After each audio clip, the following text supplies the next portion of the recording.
And hello, welcome to solo playthroughs. We have a crazy one today with Shroud of Silent Mist, who I'm 0 for 2 with on the channel in the Rituals of Terror scenario. So, if you are astute and you've been paying attention, I dropped the level from 4 to 3 because Habsburg 4 was way too much for me. So we have Habsburg 3. I haven't actually won this on Habsburg 3 either, but Habsburg 3 at least is going to give you a chance because we're not going to have the durable mechanic. It was just way too much, I found, at least with my skill level with Shroud, to be able to pull that off. Yeah, it's Shroud, it's Habsburg, it's Rituals of Terror. It's going to be nuts. Hopefully, we can pull off a victory today. So we have, let's hope Shroud can get a win from Sean McKenzie. Yep, let's hope for it finally. I really have grown to like Shroud a lot. I do think Shroud shines a lot more co-op. I have played Shroud twice now with my friend Tony.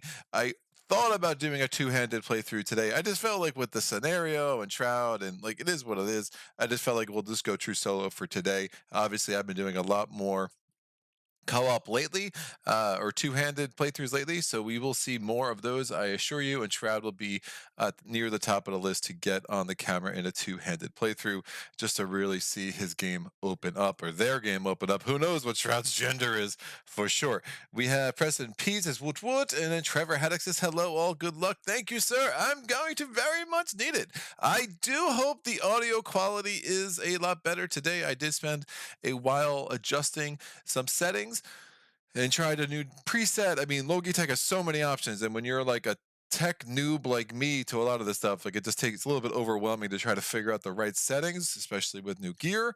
But we are getting there. If this does sound a little bit too low or too high, please give me that feedback. I will adjust accordingly. But ultimately, I think I'm hitting the right levels, from what I can see here on OBS. I know it was a little bit quiet last time and still a little bit tinny and bassy, so I'm trying to kind of tweak all of that. Let's get the setup. So we have the minor powers over here. I will read through the Rituals of Terror scenario stuff, and super excited about this. So I did push the time back from 2 to 4. It's another change I made. I am hoping to have my playthroughs more consistently earlier, but I was up very late last night, still learning the Alien Empire scenarios from Space Empires 4X. I'm having a very hard time figuring out strategies in that one, but that's a good sign. There's a lot of depth in that game. I'm also spending a lot of time developing a tool to make that not only easier for me to play and do the housekeeping, but also a tool that when I do put it on the channel live, we can kind of I could have a better viewing experience because showing people the worksheets, especially with the economic phases for the aliens. But that's a very, very cool game. And then obviously I knew I wanted to tweak some audio settings here today. So 2 o'clock was a little bit ambitious for me. Again, that's 2 o'clock my time, which is, a wide range of times based on my subscribers. And Trevor says, sounds good so far. I appreciate the feedback. Yeah, I'm excited to listen back to this. And I am a tinkerer. So it's a blessing and a curse. I love to tinker and just, it is what it is. So hopefully, I think the channel is showing that my tinkering generally leads to good things, but sometimes the process is a little bit circuitous, which is can be frustrating. All right, so Habsburg 3 instead of Habsburg 4. Again, the fear cards don't matter. We're playing Rituals of Terror, so don't worry about that 4, 5, 3 there. But our levels are level 1. After the normal build step, in each land matching a build card, gather one town from a land not matching a build card. Actually, I don't think I shut off my AC. Let me do that before that starts. Nope, I did. Look at me. I'm on top of things. And then we have more rural than urban. During setup on each board, add one town to land 2 and one town to the highest numbered land without setup symbols. During play, when invaders would build a city in an inland land, they instead build 2 towns. And then 3, when making the invader deck, remove one additional stage 1 card. The new deck order is 1/1, 4 2s, and 5 3s. Additional loss condition is definitely going to be annoying and something to track, especially with Shroud. Track how many blight come off the card during ravages that do 8+ damage to the land. If that number ever exceeds players, the invaders win. Now that includes a cascade. So you have one blight and a cascade from a ravage at 8+ damage to the land, you lose. So that's a problemo. And then we have Escalation, seek prime territory. After exploring on each board with 4 or fewer blight, add a town to a land without towns or blight. On each board with 2 or fewer blight, do it again. That could be super annoying as well. Let's figure out what board we're going to use here. I'm rolling a d6. I rolled a 3, so we are on board C. Just happy I did not roll a 4. We're going to have our jungle dahan in 1, our mountain dahan in 2, our 2 wetland dahan in 5, and our sands dahan in 6. We're going to have a blight in land 5, the normal city in land 2, the symbol, the town icons in land 7, so that goes there. We're going to have a beast in land 4, which is the lowest numbered land without a pre-printed setup icon. We're going to have a disease in land 2. Additionally, because of Habsburg, we get a town in land 2, and we're going to get a town in land 8, which is the highest numbered land without a pre-printed setup icon. Right? Right. Excellent. That's going to go there. We have our starting presence in the highest numbered wetland and the highest numbered mountain. So obviously getting our misty selves into the rest of the board from 7 and 8 is going to be somewhat important and definitely a priority going in to the first couple of rounds. So I'm going to shuffle up these healthy island cards, rolling a d20. I rolled 11, so 16, 15, 14, 13, 12. We get to number 11. We get 2 blight on the healthy island card, plus the Eric Royce loves you blight. He still loves us, guys. He loves us so much, he's about to give us more content in like 6 months. Ooh, I can't wait. All right, we're going to shuffle up the tier 3 or the stage 3 invader cards, rolling a d6. I rolled a 3. That card comes out. We have the stage 2. I don't know why I keep saying tier. The stage 2 invader cards, rolling a d6, taking out the 4. And then we're going to take out 2 of these stage 1 cards. That will go there. That will go there. 2 of the stage 1 cards, rolling a d6.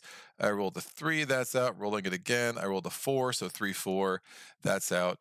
And that will go there. Final step is setup. We're going to have the initial explorer to wetlands. So 1 explorer there, 1 explorer there. That's going to be a little bit of a mess. I'm going to shuffle up the fear deck. I'm going to leave all of them in the fear deck pile because, you know, that's how this scenario is going to go. So we're just going to do this. Now, obviously, yeah, wetlands is a little rough because, again, it has a starting blight there. So I'm going to want to try to figure out how to make sure that doesn't blight cascade on the first turn. We will likely go blighted island at some point. If we can prolong that for a wee bit, that could be helpful. The crazy thing is when I was playing my practice games with this, I actually did better in the game against Habsburg 4. Some of that was just, you know, the way, you know, the invader cards came out and whatnot, but it was nuts when I did it. When I dropped it down to Habsburg 3, that was a rather quick game. I lost by the additional loss condition in like the 4th turn. So, you know, there's that. Shuffling up the event deck. Gonna have that. That's gonna be the last thing to shuffle, and that is that. So, Rituals of Terror, story time with Greg. The invaders seem resigned to a land of hostility and pain. What must their homeland be like to inspire this dogged determination to stay despite the deaths of their neighbors, the portents and omens the spirits blaze across the sky? This scenario is notably easier for spirits with strong dahan movement. We don't have strong dahan movement, but we have decent dahan movement. This scenario is notably harder in a solo game with a spirit with poor energy generation or slow presence placement. So We don't have the slowest presence placement. Shroud's option B does give us a lot of options for placing presents. Oh, of course, in one of my practice games, I ended up with the that destroyer presence every round. That was really stupid. I was like, yeah, you're already destroying enough presence. Like having something else accelerate your presence destruction is not great. Um, our energy development is obviously going to be a problem, and we'll see how that plays out. But we are going to need to get to this part of the top track easy so we get 2 energy around. We're going to want to make sure we're getting our 1 energy around when time passes because of slow and silent death. And every time we gain a power card, it's almost like a must that we take a power card that does not have a fire, so we get an additional energy there. Again, Shroud special rules. Gather power from the cool and dark once per turn. When you gain a power card without fire, gain an energy. And then slow and silent death, invaders, and dahan in your lands don't heal damage, and during time passes, 1 fear up to 5 per land of yours with damaged invaders. Gain 1 energy per 3 lands of yours with damaged invaders. So the scenario rules. This does add 3 to the difficulty. Again, hence why part of the reason why I dropped Habsburg down to level 3. So we are technically playing this at a level 9 difficulty, but with Shroud and whatnot, it still feels a little bit low to me. Rule changes. Terror levels are not earned via fear, but by rituals of terror. Do not resolve earned fear cards during the invader phase. I'm going to use this stone there to remind me to do that because old habits die hard. If you have trouble remembering this, you can put earned fear cards on the card instead. Yeah, whatever. Uh, During either the slow or the fast or the slow power phase, the spirits may perform the ritual of terror if there is at least one land with at least one presence from each spirit. Obviously, it's a solo game. If we have presence there, there will be presence from each spirit. There's going to need to be 3 dahan in that land per player, and then the spirits collectively will spend 3 energy total and destroy 3 presence total in that land. When the ritual of terror is performed, you earn the next victory level. So basically, it doesn't matter how many fear cards I have, I'm still terror level 1 until I do the ritual once. At that point, I'm terror level 2. If I perform the ritual again, I become terror level 3. If I perform the ritual again, we see this man, you win, and everyone's excited. So we'll see. Now that is gonna cost me 9 energy and 9 presence over the course of the game. So, you know, there's like a timing mechanic that you have to figure out, and I don't think I actually have it right yet, but I'm still kind of working on it. And then the thing is, again, you don't, I mean, I could do, in theory, if I played Shroud a certain way, I could do terror level 2 in the second or third turn, right? That wouldn't be that hard, but I would have no earned fear. I'd have like 1 or 2 earned fear cards by then. So you're kind of better off delaying. So then you get the fear cards, right? Because once you do the ritual, you resolve all earned fear cards at the new terror level. So if I get 4, 5, 6 cards and then I do terror level 2, well, they're all terror level 2 fear cards now, which is really strong. And then you push all the Han from the land where the ritual is performed, distributing them as evenly as possible among all adjacent lands. Great. Setup changes. Put the terror level dividers by the side of the board. They're just going to be right there. And all fear cards are in a fear deck as opposed to the normal setup for Habsburg 3. I am going to take a quick pause.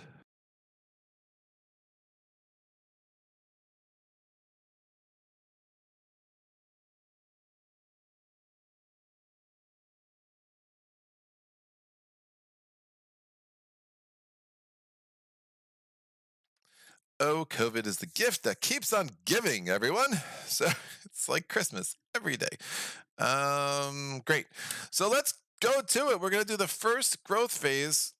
And I'm of 2 minds with Shroud with the first growth phase. Part of me part of me wants to get a power card and whatever, but then the majority of me, because I just don't love like the way these cards play out. I don't love having to play 2 of these, but I want to play 2 of them because the more I can target, the more I can use Mist, Shift, and Flow. When targeting a land with a power, either an innate power or a power card, you may gather one of your presence into the target land or an adjacent land.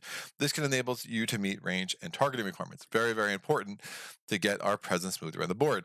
But I can't move presence on the board unless I have presence on the board, which always kind of leads me to kind of reasoning myself into doing growth option B, where I can get 2 presents on the board. So I'm going to do 1 from the top track, 1 from the bottom track.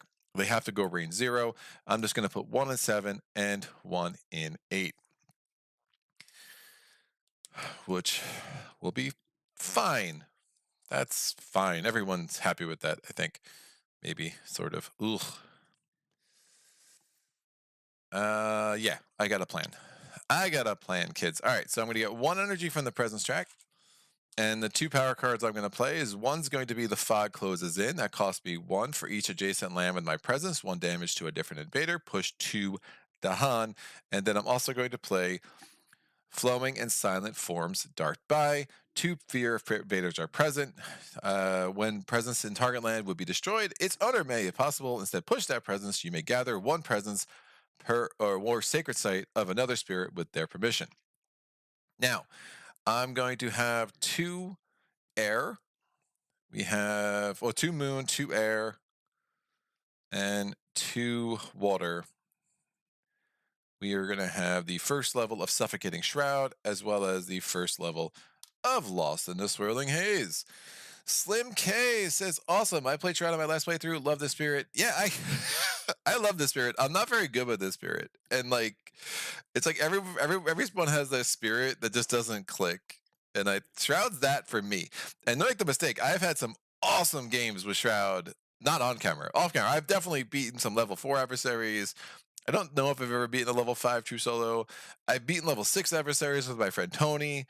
I was Shroud. I can't remember who he was in that playthrough. If he pops in, he probably knows. He keeps track of all this crap. But that was an awesome. It was like level 6. I want to say it was level 6 Sweden, and was he? He was someone like offensive. I think he might have been Thunder Speaker. It just had a really cool game there. Anyway, I digress. So I have 1 fast power, which is Flowing and Silent Forms Dart By. I'm going to target land 8. Since I targeted land 8, I can move a presence to an adjacent land. So I'm going to move a presence from 8 into 6 using Mist, Shift, and Flow. I'm going to get 2 fear if invaders are present. There are invaders present in land 8, so I get 2 fear there. And obviously my presence is not going to be destroyed, not likely.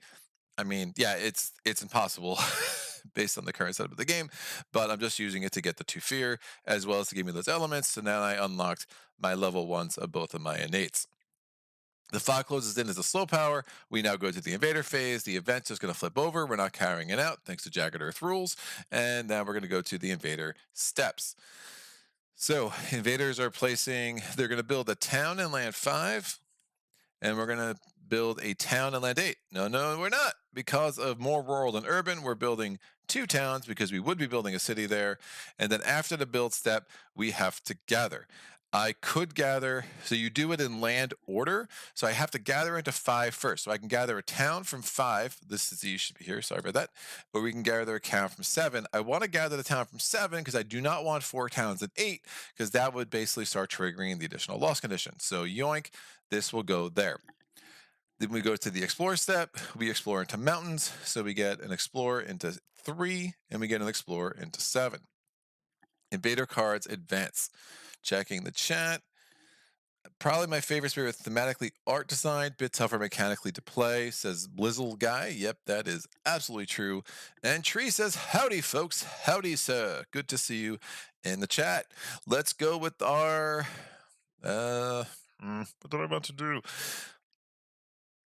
I can get 2 there, great. So I'm gonna do,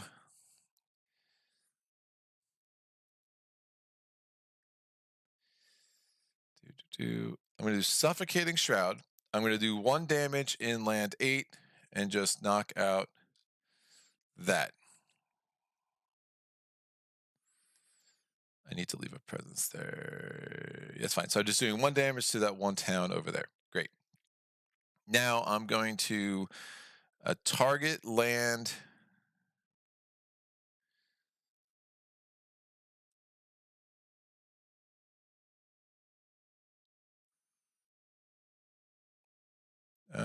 Yeah, I think this makes the most sense. I'm going to do the Fog Closes In. Can I get, no, I can't. We're going to do the Fog Closes In, so I'm going to move a presence from 7 into 5. I'm going to do 1 damage in land 5 per adjacent lands that have presence. There are 2 of them. So I'm going to injure both of those towns. And now I still have Lost in a Swirling Haze. I'm going to target land 1. And then this is going to let me push a dahan. I will push this dahan into, and now I have to push 2 dahan from there. I will push these two dahan into land 2. Some, you know, benefit to grouping up your dahan. And now I'm going to target land 1 with Lost in a Swirling Haze. That allows me to push a dahan from there. So it gives me 3 dahan in land 2. I'll push this in the yeah, I'll push it into land 2. That just makes a little bit more sense for me. Great. So that is that. So we got some presence around the board. We go to time passes. Those towns don't heal. I have presence in 2 lands where there are injured invaders. So I'm going to generate 2 fear, and that's going to give me a fear card. This fear card is going under this rock. We will not carry that out next turn unless I do a Ritual of Terror, which I assure you I will not be doing. We now go to, if I had a 3rd land with an injured invader and my presence, I would get an energy. Obviously, I do not. And now we go to growth. I do not have enough money to play the 2 cards in my hand, so that's a problem. So I am going to gain a power card and put a presence on the board in a mountain or a wetland within 3 of my presence. Obviously, any mountain or wetland on the board is within 3 of my presence. I'm going to gain a minor power. So we have Pact of the Joint Hunt, does not have a fire, so I like that. Target spirit gathers 1 dahan into one of their lands and 1 damage in that land per dahan present. That's exciting. I like that. So it doesn't have a targeting instruction, right? It's targeting a spirit, not a land. So I would not trigger Mist, Swift, and Flow, but there's a lot of good things there. Gift of Nature's Connection. Target spirit gains either 2 energy or 2 of a single element, their choice. So that's interesting. It's the energy can be helpful, but again, it doesn't have any other elements. So I would probably most likely be using it for elements, especially early, and my card plays are not going to get up to beyond 2 for a long time, so I don't love that card for where I'm at in this game right now. We have terrifying, or sorry, thriving choke fungus. Clearly, you clearly have some thriving choke fungus. Great. So 1 away from a sacred site, and you would have to target a jungle or a wetland. You could add a disease and add a badlands. Ooh, I like badlands. I do like myself some badlands. Does not have an air. If I can get something with an air, that'd be really, really nice, because then I can get the first level of Suffocating Shroud, but it does give me a water. And then finally, Gift of Twinned Days. Once this turn, target spirit may repeat the lowest cost power card they have in play by paying its cost again. You may do likewise. So you have to target another spirit. You obviously be targeting yourself, but that's going to be a lot of energy, and it's not going to make the most sense for me. Thriving choke fungus, I think, is the most helpful. Although Pact of the Joint Hunt is good. It's good, not great. Getting an early defend card is so important with Shroud. So it's a little upset. I'm a little upset that did not happen here, but I can get that water.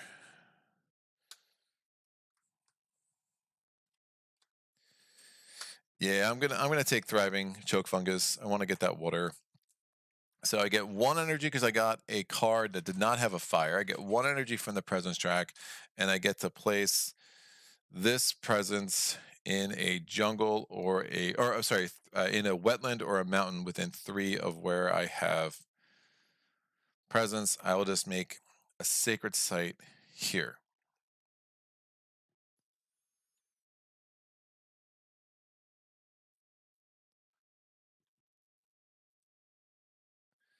Yeah, I like it. All right, so I'm going to play these 2 cards. So a Nerving Paw, Thriving Choke Fungus. Thriving Choke Fungus is a slow power. I have 1 air and 2 waters, including the water element I just unlocked on my board, so that's going to give me access to that. Unfortunately, I do not have a 2nd air, so I do not have access to Suffocating Shroud. We are going to do the only fast power I have is Unnerving Paw. I'm going to generate a fear off the top, and then up to 3 damaged invaders do not participate in Ravage. I'm going to have that happen in land 5, and hopefully the event card does not make that dude do a little bit extra damage, because that would basically end the game. I mean, not really, but it wouldn't be good. It would effectively, I'd probably start over if it does. So this is going to go there. Doing that, I can actually move this there, because I moved it into adjacent land that I was targeting, and that is helpful. Now, the other use of Unnerving Pall is that I can defend 1 per presence in the land. Obviously, I don't have any dahan there, so it doesn't make any sense to do that. But at least, hopefully, that will prevent a Blight Cascade. You know, again, unless the event card decides to have other plans for our life. We have Tree says, for some reason, I just can't table Spirit Island. It just doesn't click. Maybe you can inspire my dumb brain, Greg.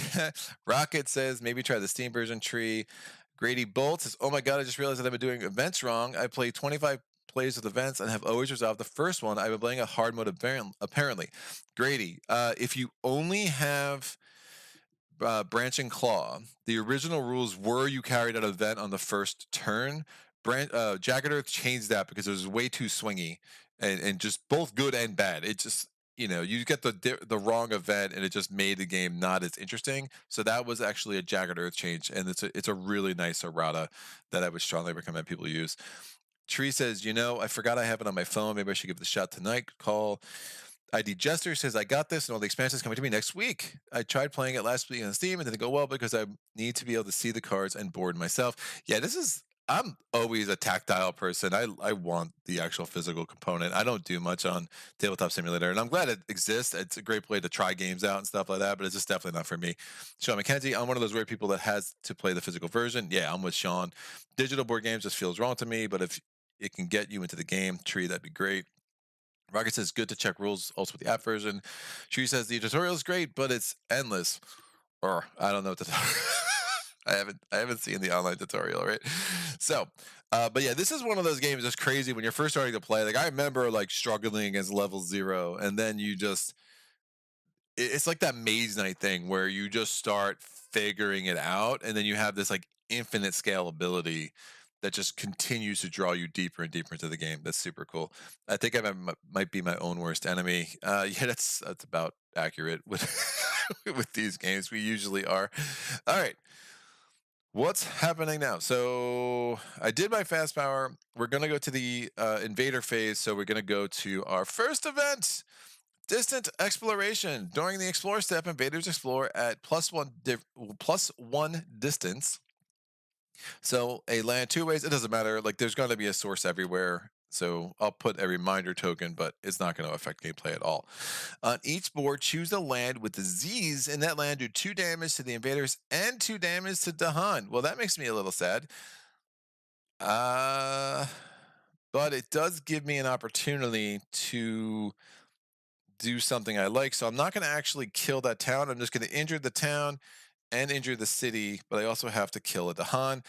Again, with your own powers, you can apply damage to dahan inefficiently, but if you're doing an event, it has to be efficiently done. Or if you're getting attacked by a ravage, it has to be efficiently done. So I have to apply that efficiently, and that does kill one of those dahan.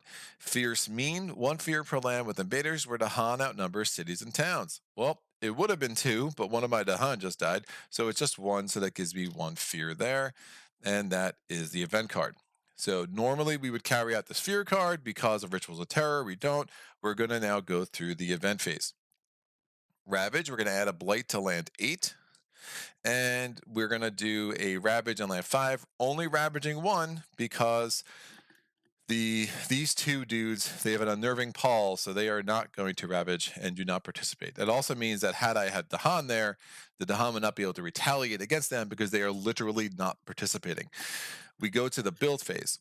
We're going to build a town in land 7. We build a town. Ooh, shoot.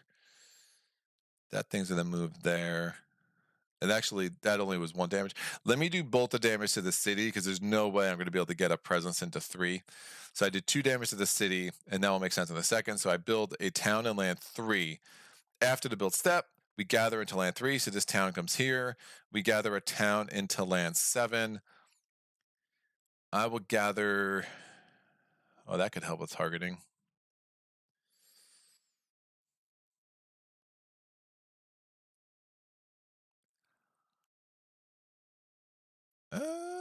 We will gather a town into land.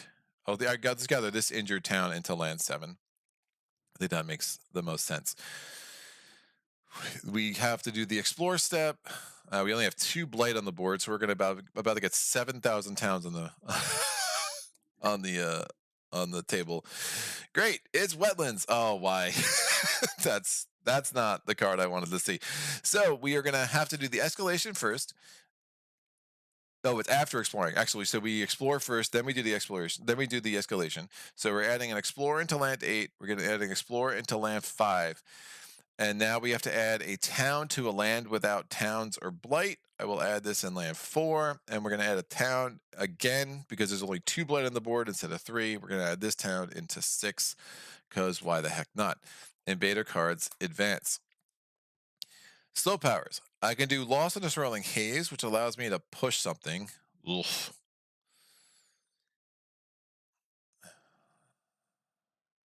These dahan I'm worried about. I need to pull a defend card so badly.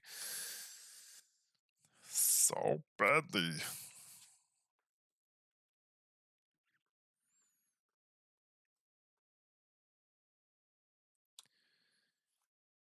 Yeah,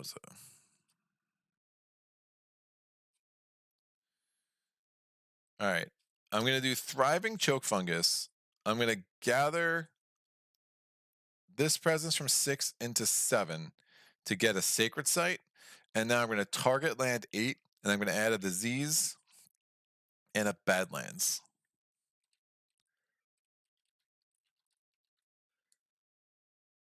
Again, Badlands enhanced damage done once per action. And and it used to be like the first bit of damage. Now it's any. I don't. I guess there's some edge cases where it matters. I haven't really figured that out yet.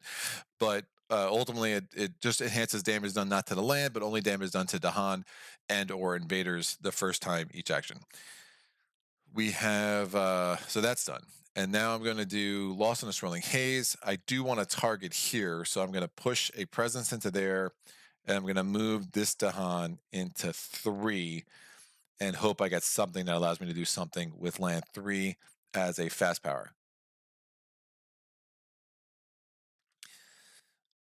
Sean says tree. Yes, we often are very critical of ourselves. We all have to allow ourselves to make mistakes and learn from it. Yeah, absolutely. You could have seen me playing Space Empires 4X yesterday.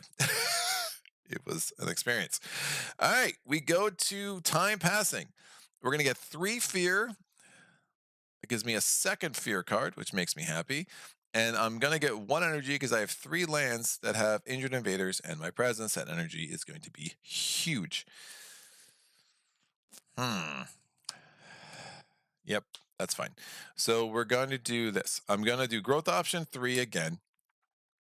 And I'm going to put this yeah, that's right. I'm going to put this presence from top track on the board, but let me get a power card first. We have Uncanny Melting. If invaders are present, 1 fear. If target land is a sands or a wetland, remove a blight. Oh, hello.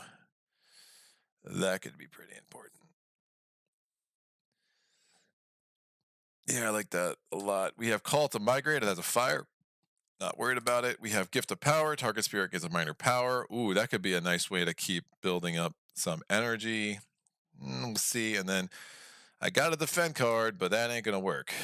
That is domesticated animals go berserk, and that is not the thing of dreams. So, unfortunately, 2 of these dahan are in trouble, which is going to make doing Rituals of Terror that much harder. Blah. Which is a problem. Unless I do this just to get the defend 5, but I just won't get the energy, but I'm going to get 3 energy that way. I really like Uncanny Melting. But I think I have to. Not going to have the 2 air again. That's the worst.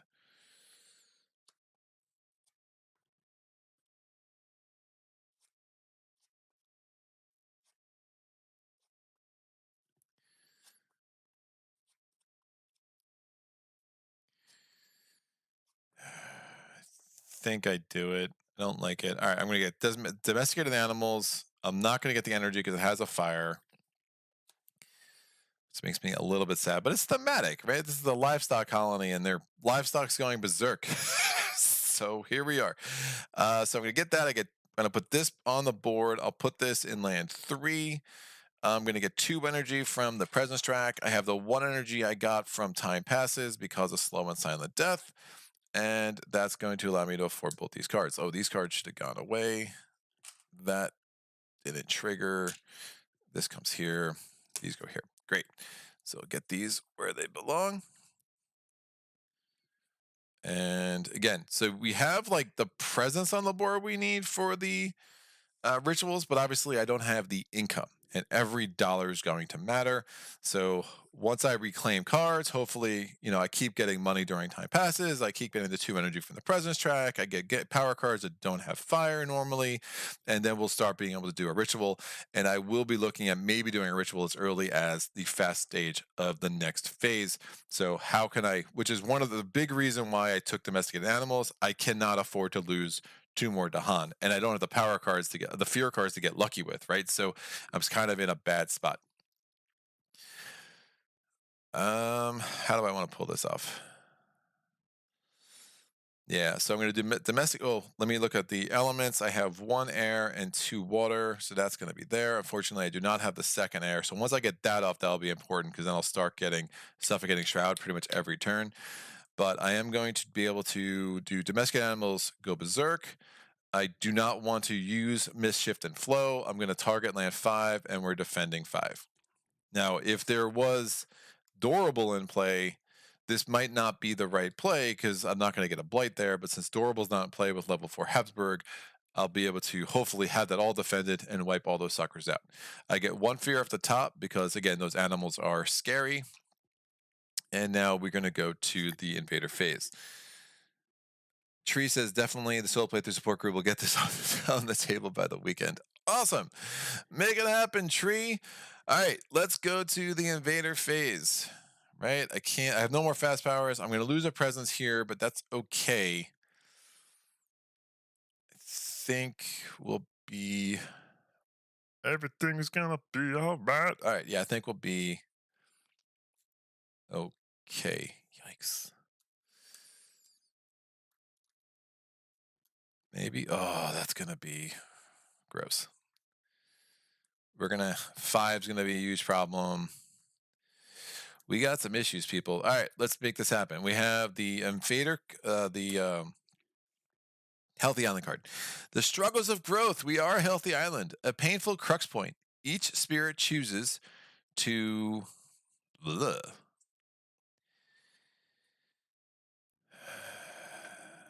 Trade reach. So we each spirit chooses to trade reach for deeper nature, destroy 2 of your presence. Can't do that. Gain a power card, or forget a power card. Gain 2 energy and move up to 2 of your presence, up to 4 away. I'm going to forget a power card. And remember, this is a continuing effect. When you have a single land effect, you put it into play and it's there for the rest of the turn, no matter what happens to the card. If you have a multi-land effect, you evaluate that when a triggering addition. So if it's like, hey, defend 1 per dahan on every land, you evaluate that when the defense becomes relevant. This is a single land effect. I'm actually going to forget domesticated animals, I think. Oh, that defend 5 is hard to give up. I just don't want to forget the rest of these. I don't want to forget you. I mean, those elements are too good. I could forget a thriving choke fungus. Probably not playing it for a while. Yeah, let me keep that defend card. I mean, there was an opportunity cost when I got it. I think it just makes sense. All right, so I'm going to get rid of thriving choke fungus. Sorry, thriving choke fungus. Thank you for all that you've done for me. Ah, those badlands are so nice, though. I can't decide. Oh, this is brutal. Brutal. I mean, I could forget Flowing and Silent Farms Dart by. The problem is this is my only 0 cost card. Nah, I'm forgetting domesticated animals. I'm really torn about it, but hopefully I'll get another defend card. All right, so that just goes away. It doesn't change the fact that I have Lost in the Swirling Haze because I still have the air and the water from Dissolving Vapors, and I have the water from there, so I still have the first level. How will I regret that? Maybe? Maybe. I don't know. We'll find out later. So we're gonna now go to the rest of this card. Oh, now I get 2 energy because I forgot that power card. Thank you, 2 energy. And I can move 2 of my presence up to 4 away.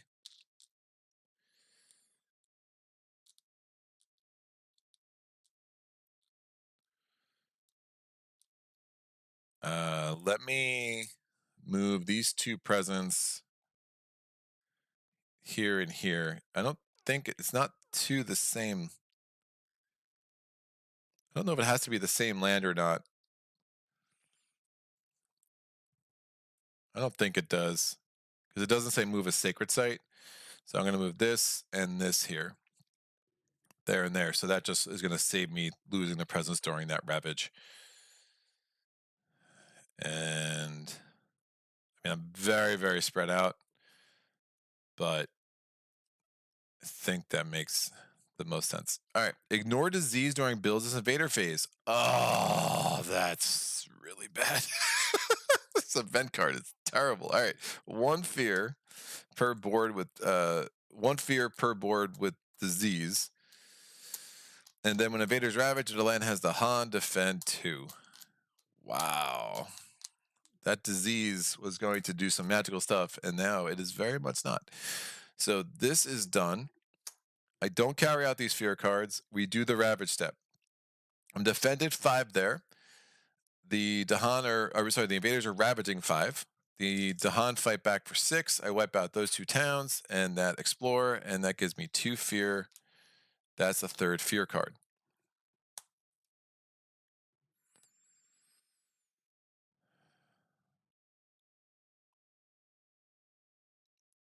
Yeah, it makes sense. I was wondering if I should have moved that 4, but no, I didn't want to lose a presence there during that ravage. We're ravaging in land 7. It just gives me a blight. We're building in lands 5 and 8. Both of them would build the city, but it's Habsburg, so we get 2 towns in 5, and we get 2 towns in 8. And then we gather towns. I'm going to gather, yowza, this town into 6, this town into 8, or this town from 6 into 5, this town from 7 into 8. And now we do the explore step. Coastal lands. So don't worry about the escalation, but we get an explorer here, and an explorer here. Invader cards advance. We do my slow powers. I'm going to target land 8 with dissolving vapors. I'm going to move this presence there using Mist, Shift, and Flow. And then I'm going to do 1 damage to each invader.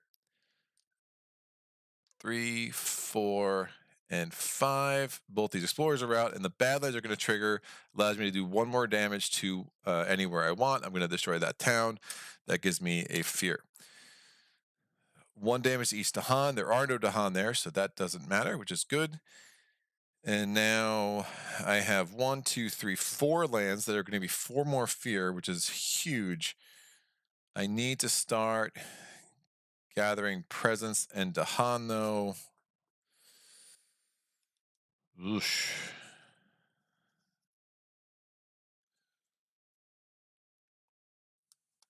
I have to reclaim cards. Yikes.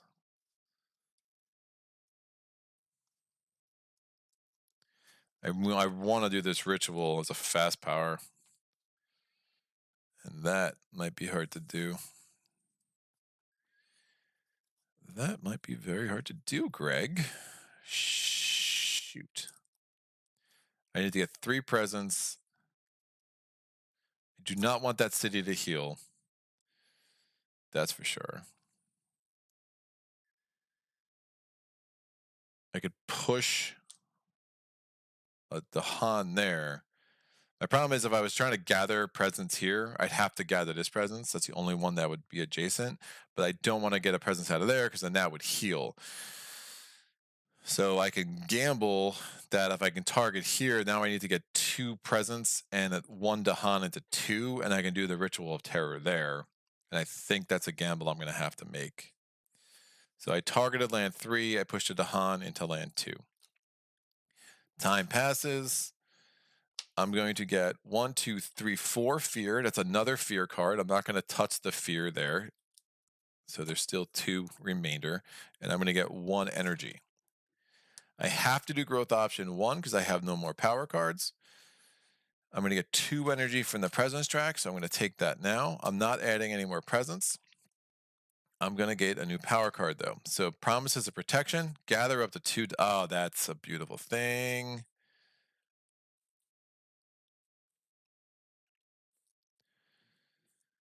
That is a beautiful thing.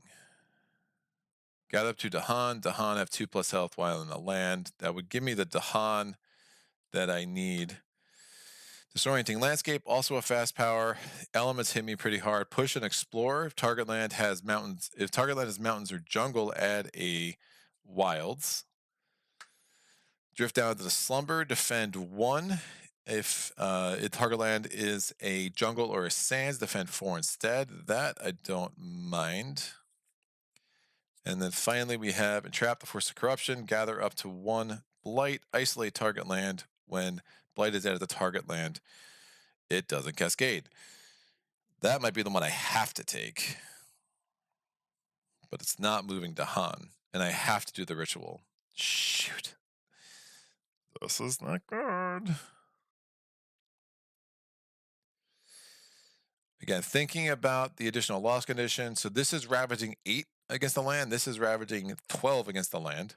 Right? So these fear cards are really going to need to help me. I think I do promises of protection because I just am going to need to get dahan moved, and it's the only thing that's going to allow me to do that. So promises of protection does not have a fire, so I get another presence, another energy from that. I have to play it. And the only other thing that makes sense is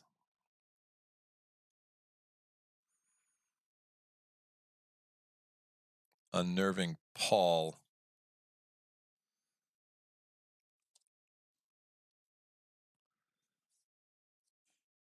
And the crazy thing is I'm going to have to do that in land 5 instead of 8, but that just is what it is.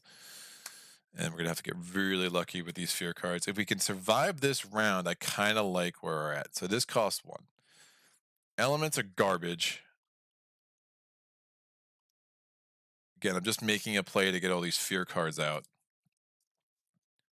So I can't worry too much about that.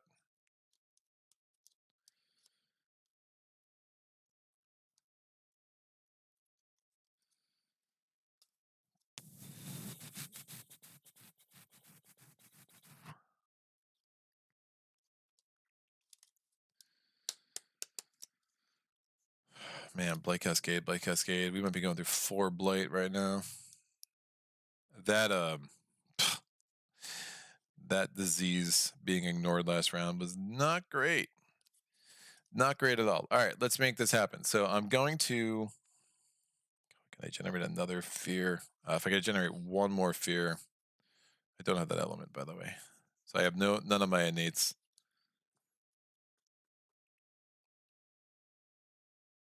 Yeah, I just can't get 3 presence in the same land.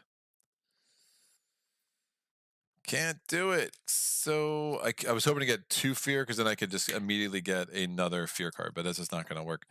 So in the fast power phase, I am going to play Promises of Protection. I'm going to gather this presence into here, and I'm going to gather 2 dahan.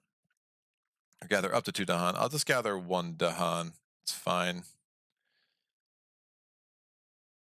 Yeah, that will work. And then I'm going to do Unnerving Paul. I generate a fear. I'm going to say that these 2 invaders are not going to ravage because they're injured. They do not participate in ravage. And now during this fast power phase, I'm going to do my first Ritual of Terror. Oh, and then during that targeting, I can move that into adjacent land. And now during the fast power phase, I'm going to spend 3 energy. I'm going to destroy these 3 presents, and we go to Terror level 2. Terror level 2 is on the board. So I'm going to immediately carry out these 4 fear cards at Terror level 2. On each board, remove 1 explorer or town from a land with Badlands. Oh, that's helpful. Badlands, disease, or wilds or blight. I'll remove it from here. Yeah, because that blight cascades. If either one of them blight cascade in their current state, I lose. So I'm going to remove this town, even though it's injured. So that's flee from dangerous lands. We have too many monsters. Each player removes one explorer or a town from a land with a beast, or one explorer from a land adjacent to a land with a beast. I'm going to assume that something else is going to help me there. So I'm just going to remove this town. Dahan threaten. Each player adds a strife to a land with Dahan for the rest of this turn. Invaders have -1 health per strife to a minimum of 1. That's perfect. So I'm going to add this here. And that is going to reduce the health of that city down to a 1, or down by 1, so it becomes a 2. We would already add 2 damage on it, so the way that works is destroyed. I get 2 more fear. Now that brings up a question.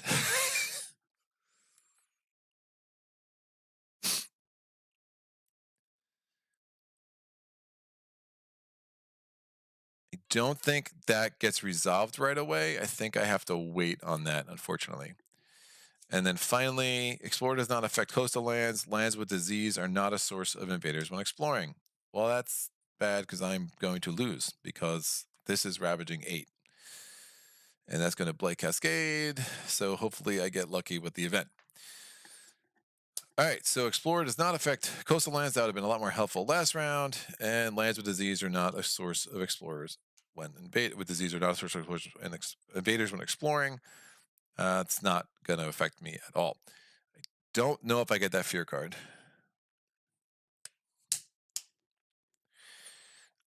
I don't think I do. When the ritual is performed, resolve all fear cards. What happens when you earn a fear card during a ritual? Let me see if it's on quirky real quick, because this could make a pretty big difference. How this game is playing out. Spirit Island FAQ, Rituals of Terror.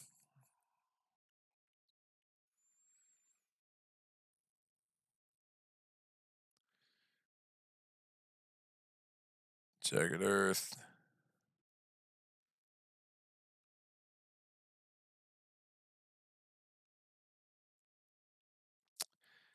Quirky is usually helpful, except when I want it to be helpful during a live stream. Rituals of Terror. Earned fear cards during ritual.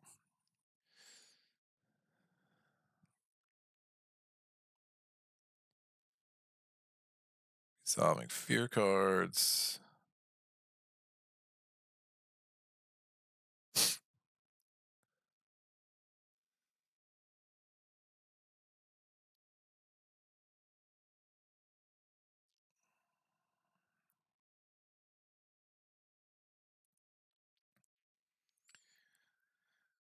What counts? The cost to perform Rituals of Terror.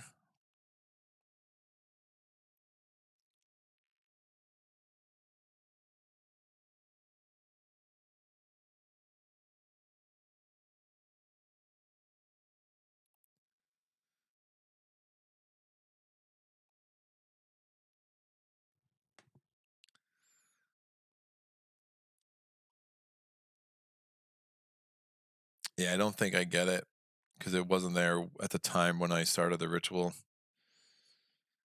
which is a little sad. All right, so I'm gonna play that you don't. If someone knows different, just definitely put that in the comments. And I'm gonna have to hope this event. I mean, honestly, this event kills me. I just kind of put this town back and I just wipe out this explorer because I could have done that. At least it will prolong the game a little bit. Event card.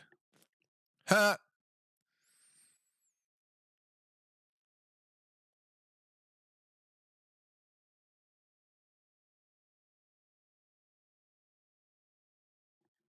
Yeah, let me put this town back.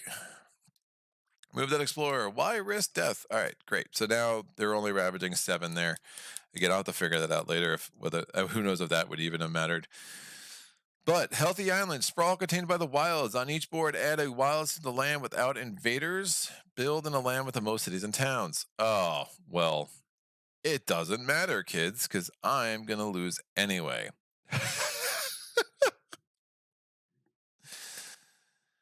Wow.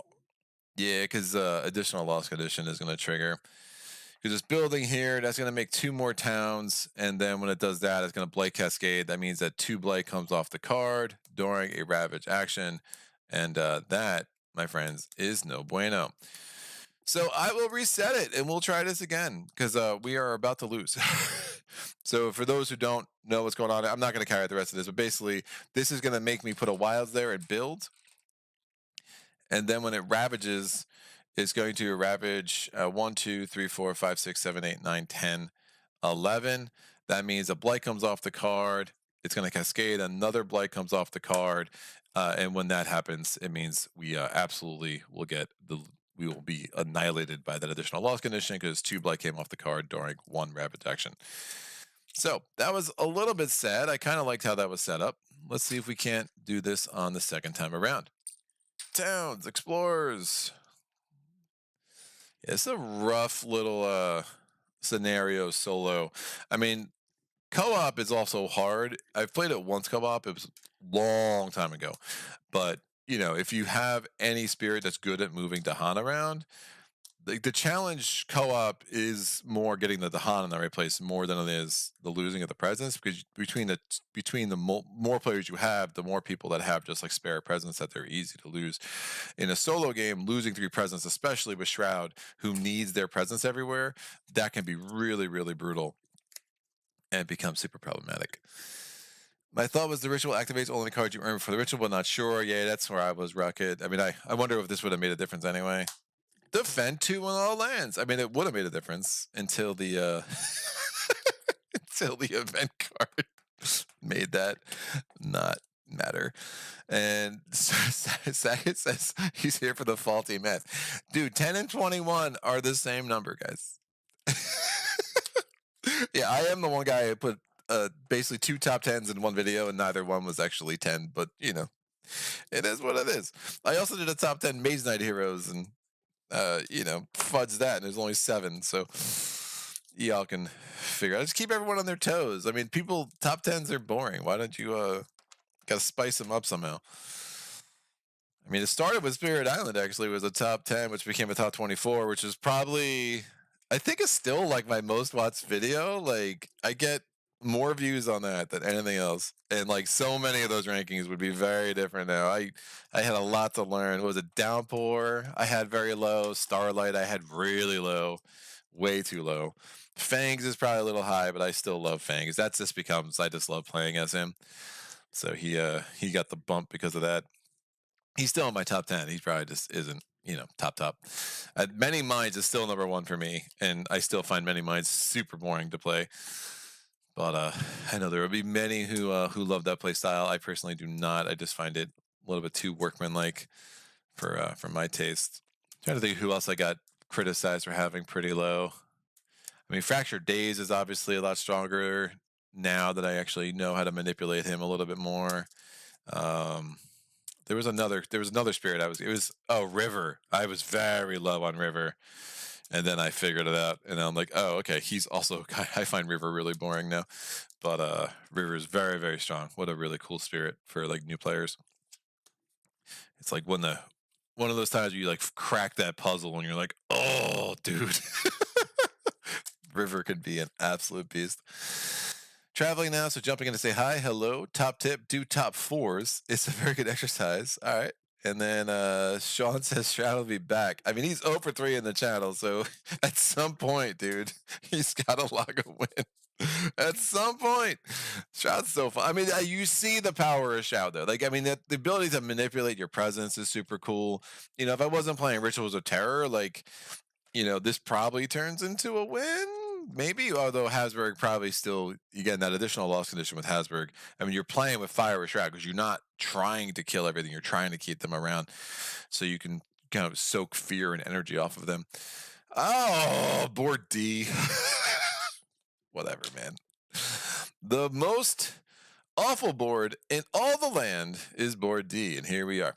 So board D, we have our 6 dahan in their respective homes. We're going to have a city in land 2. We're going to have a town in land 2 because of Habsburg setup.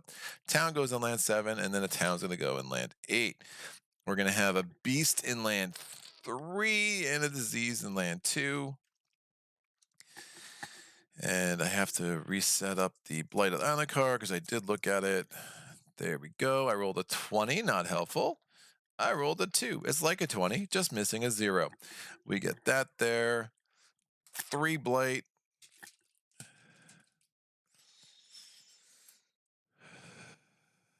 The Slim says have to catch a plane, so I'm off. Enjoy the day. Safe travels, sir. Suppose Rocket says suppose that's why I like River then. Safe travels, Slim says Sean. Great might think alike. Sagittarius question: are there games you played maybe 4 times and never won? Oh yeah. The wetland board. Tons. I mean, the first time I played Maze Knight, I can't remember how many times it took me to play Maze Knight until I logged a win at 8-5. I never like looked up like the cheat codes, like not cheat codes, the things to do to like really ease yourself into that game. So I never like, oh, by the way, so the good thing about board D is I get a presence in land 3. That is the highest numbered wetland. Then I get a presence in land 8. So I was just stubbornly trying at 5-8. First time I beat Volcari's Return on Legendary, took forever. Spirit Island, England 6, just with base game. I probably played 50 times before I finally won, and that was, I believe I won with Thunder Speaker on that, which isn't a surprise. If you're just doing just base game, like that was a fun matchup. But yeah, it took me a really long time to figure out how to beat England 6. So yeah, it's good, man. I love games where if I'm losing a game but it keeps drawing me in and I feel like I'm getting better and it's giving me things to think about and like strategies I want to try. That's what I love about games. And I think if you look at my top games list, I mean, that's highly reflected, right? Gaia Project took me a while to really learn how to crack some of those tricks with different factions. It is what it is. Losing's part of the fun. And I think that's part of my struggle with, like, if we want to, talking to Sajid, like, I know he's a big fan of Imperium. I think it's one of my struggles with Imperium is like, I've played a lot. I mean, my win rate's probably 50-50, but I just don't really feel like I understand enough of why I'm winning when I do and why I'm losing when I do. And it doesn't give me, it doesn't, it doesn't excite me to play again because I'm just like, oh, okay. Like that connection, there's like a disjoint between, effort and result that I don't love. All right, that goes there. And I think you're right. And you knew the one comment. I think you're right that it's something you learn over time and you're like, oh, okay, that makes sense. But yeah, it's a frustrating journey for me. All right, we're gonna take away 2 level 1 cards. Sagittarius says, cool. Anyway, good luck. I'm signing off as well. See you, sir. Have a wonderful evening. And that will go there. So this better be the last game because I accidentally just threw that stage 1 card off the table. So here we go. I'm going to do... Oh, we have to do the initial explore. It's a final step of setup. We're going to explore into sands. That will go there, and that will go there. Oh, we need our starting blight 2. That's going to be in land 5. I'm going to do growth option B. We're going to put a presence here. We're going to put a presence here. And I'm going to get 1 energy from the presence track. And I'm going to play those 2 cards.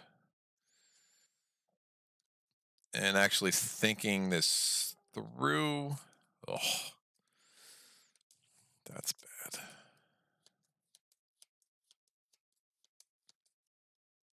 I'm going to put 2 presents over here in land 3. It's going to make more sense. All right. Invader. Fast powers. I'm going to do a move a presence into here. There are invaders present, so I'm going to get 2 fear. And now we go to the invader phase. This flips over. We're not carrying it out. Reminder, I do have the top levels of both Suffocating Shroud and Lost in the Swirling Haze.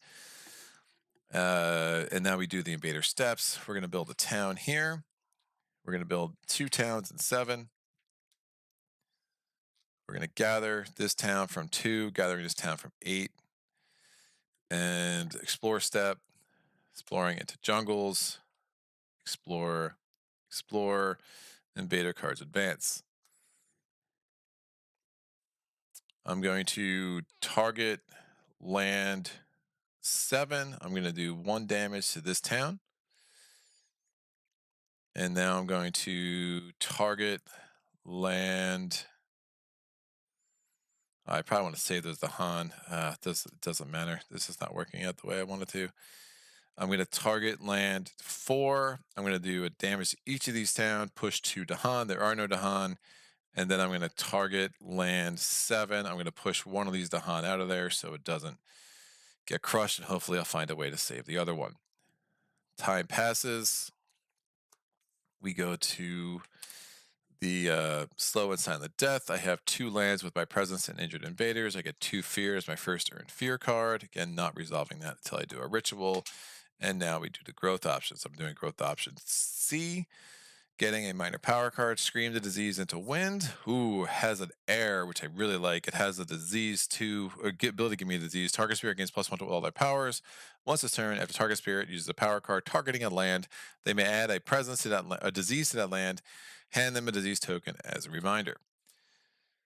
We're gonna have flow down rivers, flow down wind, push up to 1 blight, explorer, or town.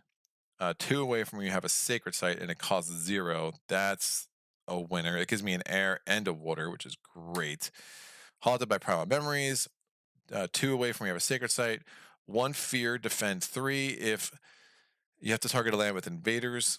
If these are great cards, man. If a beast are present, +2 fear. And then finally, Call to Bloodshed. That has a fire. Not even worth looking at it.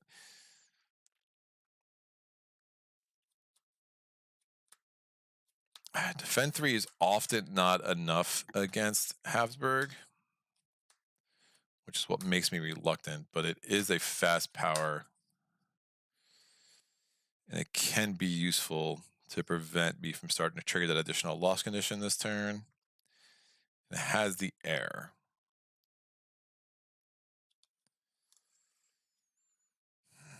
It doesn't have the air and the water.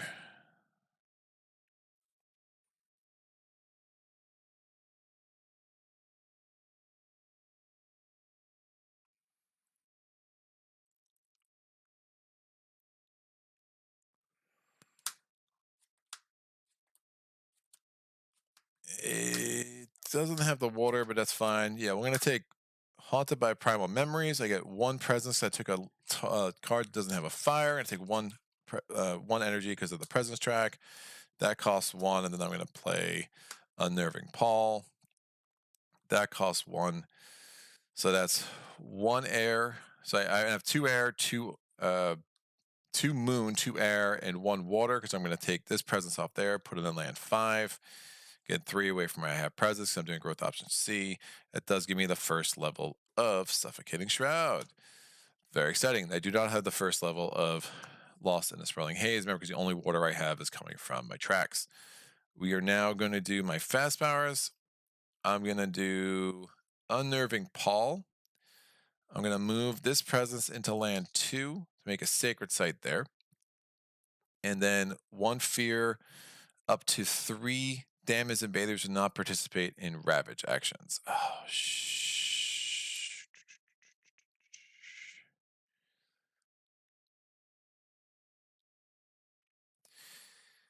Yes, I think I'm going to sacrifice a presence this turn, but I think that's the right play. All right, so up to 3 damage invaders do not ravage, so it's going to be these 2 are not going to participate in ravage. I get 1 fear off the top. And then I'm going to target land 7. I'm going to move this presence here, which looks crazy, but it gives me a sacred site there. And when they ravage, I lose 1 presence, but I'll still have 1 presence remaining, which is going to allow me to soak up some fear and an energy, because I'll have 3 lands where there's an injured invader and my presence. I'm going to get 1 fear off the top. and I'm defending 3 here. Obviously not going to prevent a blight, but it will prevent me from getting one step closer to the additional loss condition, which can be important because, again, 2 times and you're done. And that can be on the same turn as we learned in the last game. And I got the 1 fear off the top. So that's done. Checking the comments. Did I set the fear deck? Sadger says my Imperium win rate is 95% or so on level 4 or 5 difficulty. Yeah, I could see people getting there with that for sure. Sean, did you set up the fear deck? The fear deck doesn't need to be set up because the Rituals of Terror. It just I reshuffled it. That's it. It's crazy. All right, so we go to the invader phase, but yeah, it looks weird to me too. I feel that.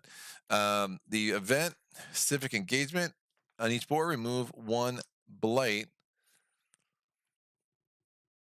If you can't, invaders do +1 damage per land or ravaging lands with cities and towns.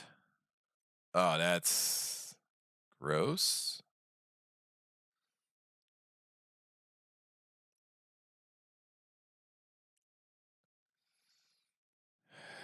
So is that going to be 2 fear then? Oh, that's.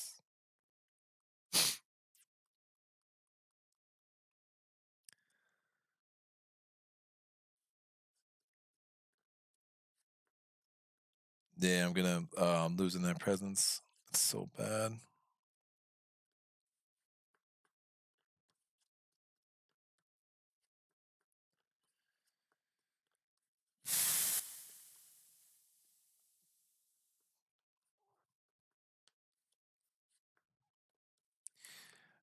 So this land has cities and towns, but they're not participating. But I don't know if that's going to trigger civic engagement. I think it does, because cities and towns are still there. And I don't have any strife. Why? Why? It's always the live playthroughs that give me the things I need to look up. Not participating. All right, let me see if civic engagement's here. Civic engagement.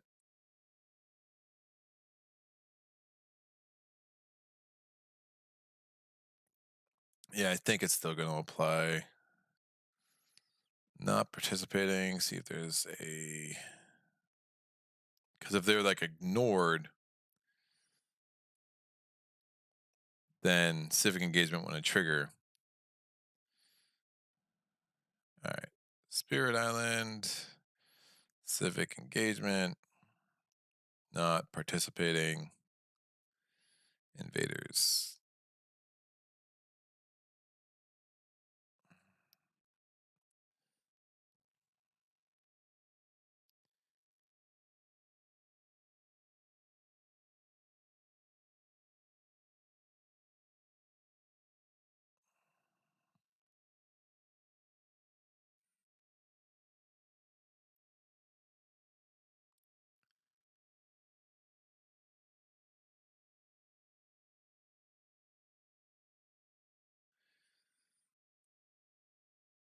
Is ignored. It doesn't affect whether a land ravages. It doesn't deal or take damage during ravage. Effects checking what's in the land during the ravage don't count. Don't count. Well, that's what the heck does that mean? That is a poor phrase, kids. Thanks. Yes, it looked odd. I am with you. That is not.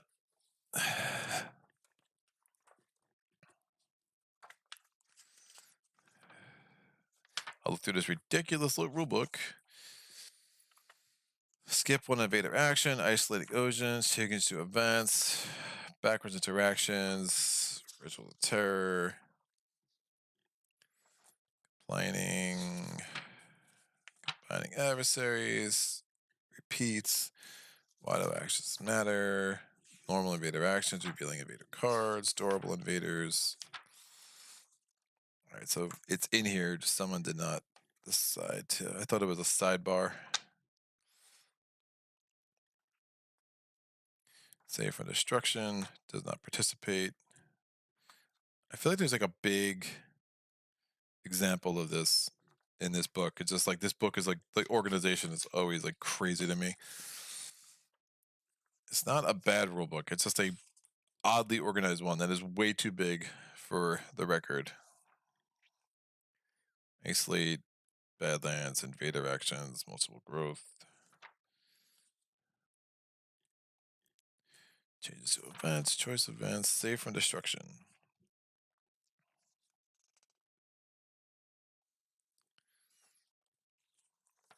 Pelagos. Playing with events.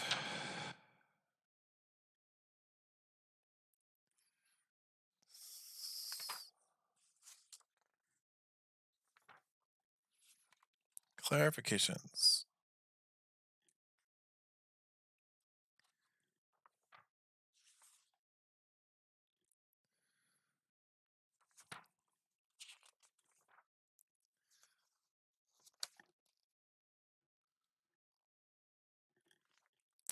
Man, I swear this was in here. Here you go. All right, page 14. An invader or dahan that does not participate is ignored during the ravage step and ravage actions. It doesn't affect. So that's all. It's just ignored during the ravage step.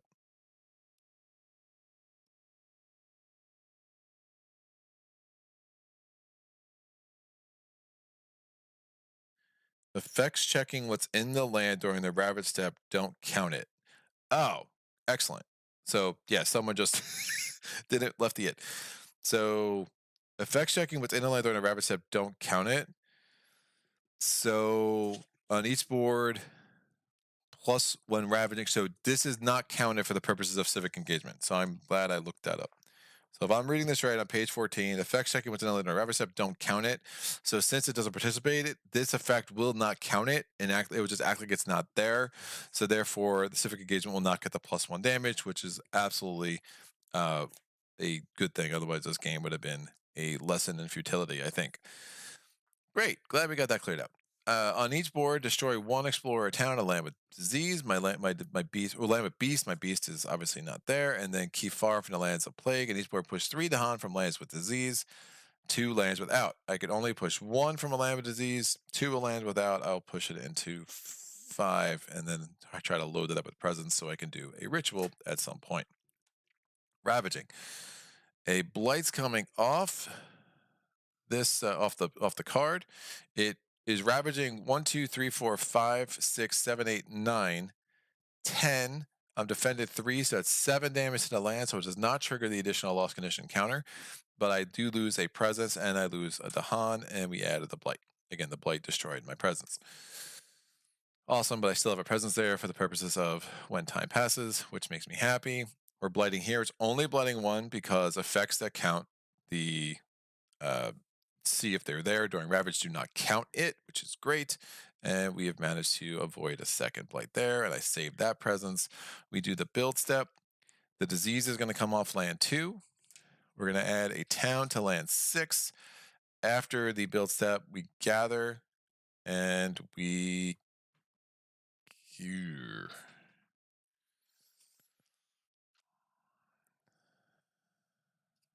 And we gather. It doesn't. Oh, this is cool. Yeah, I'll gather here. This could work.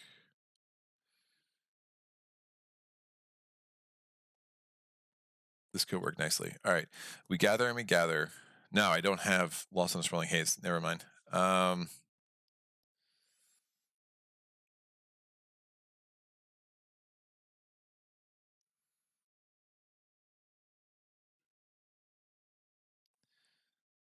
Yeah, let's gather a healthy. I can't get presence in there without losing presence somewhere else where I want it, so that's not going to work. And now we're going to do the explore step. We're exploring into wetlands. I have 2 blight on the board. So after the explore step, so I get a present. I get an explorer in 3. I get an explorer in 2, and then I have to add 2 towns to do 2 different lands that don't have towns or blight. I will add a town to 8, and I can't add it to 5. I have to add this to 1, which is not great. Invader cards advance. I'm going to do a damage. blah. Well, this could work. Yeah, I'm going to use Suffocating Shroud. I'm going to target land 1. I'm going to do 1 damage to that invader. And that's going to give me an extra fear during when time passes. So time's passing now. I have 4 lands that have injured invaders. So that's 4 fear. It's another fear card, remainder 2.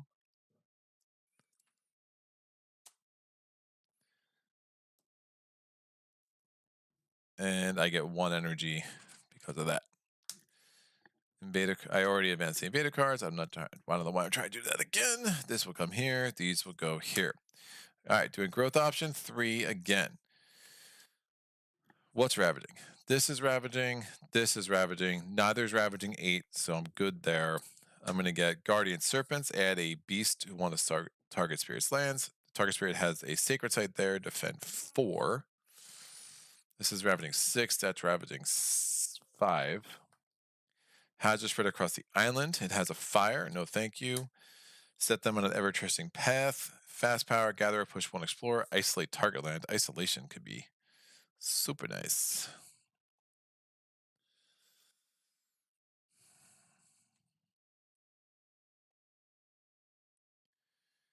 Isolation is not crazy. That gives me an air.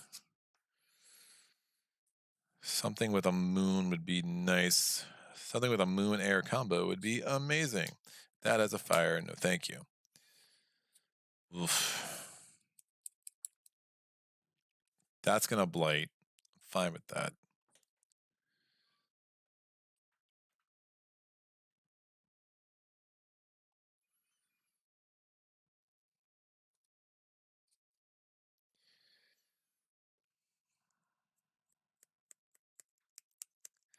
Guardian Serpent is tempting. I just don't know how much I'm going to be able to get Sacred Sites to do that defend 4. Have this defend 3. All right, let me set them on an ever-twisting trail. Unless I want to load up with beasts.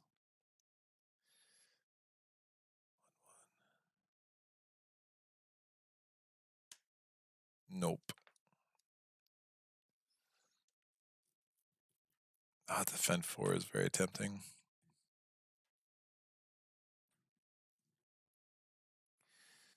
Blight.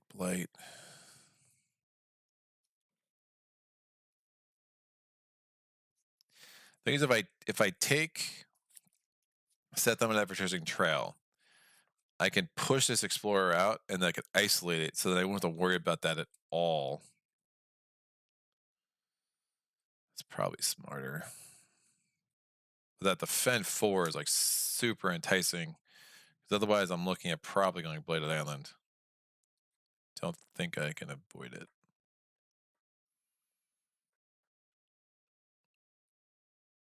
But even if I defend 4 there, it's not going to be enough to prevent a blight.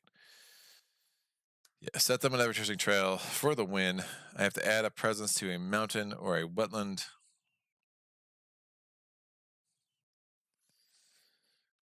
I'm going to add this presence here. I get an energy because I took a card that didn't have a fire. I get 2 energy from the presence track. And I'm going to play these 3 cards. Or 2 cards. It's like 3, just less. So I'm going to gather this presence from 2 into 3. I do my element check. I have Lost in a Swirling Haze. I do not have Suffocating Shroud. I'm going to push this dude here, and then I'm going to isolate land 3, which will be nice. That's done. This is slow, and we go on to the event. Urban development. We are still healthy. During the next normal ravage, each city does +2 damage. If there's no ravages phase, leave this in ravage phase. So this is doing 5, 6, 7, 8. Of course, it's going to get to 8 damage, which is super annoying. And now we're going to do Lingering Plagues. On each board, add a disease. Ignore disease during builds. This invader phase. I will add this disease here. And Fierce Mean, 1 fear per land with dahan, where dahan outnumbers cities and towns. That's just, or with invaders, where dahan outnumbers cities and towns. That's just 1 because of land 1. We're going to go to the, I don't do the fear cards. We're going to go to the Ravage. Bleh. So the Ravage is going to put a blight here, and it's going to give me 1 toward my auto lose condition because this adds +2 damage. So 5, 6, 7, 8. So glad I blocked that last turn from there, otherwise this game would be over. And we're going to add a blight here. That gives us the Blighted Island card. Ugh. Memory fades to dust. At the start of each invader phase, each spirit forgets a power or loses a presence. So we get 4 blight on that. It's one of the OGs. And I'll put a reminder on token onto there, and a reminder token onto there. The only good thing about it is it gives us 4 blight to play with. We now do the build step. So we're going to build a city in land 1. Nothing to build in land 3, and then after the build step, we gather. I will gather a...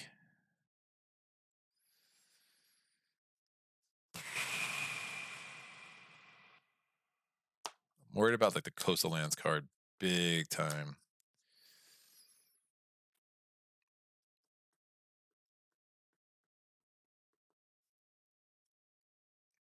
Big time, big time. 4 blight on the board, so the escalation is still going to trigger once.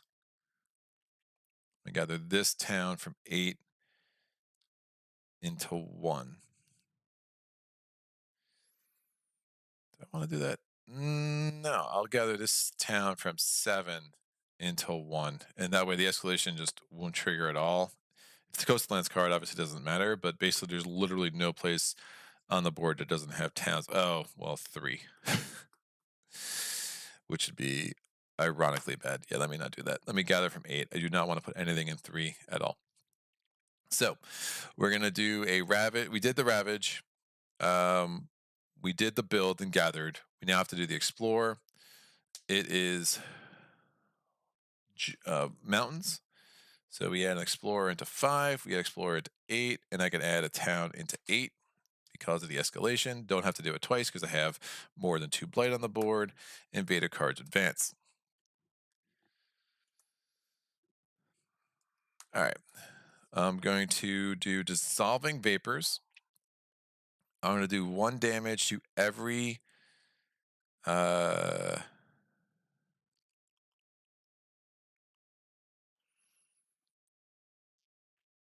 going to do 1 damage to every invader in land.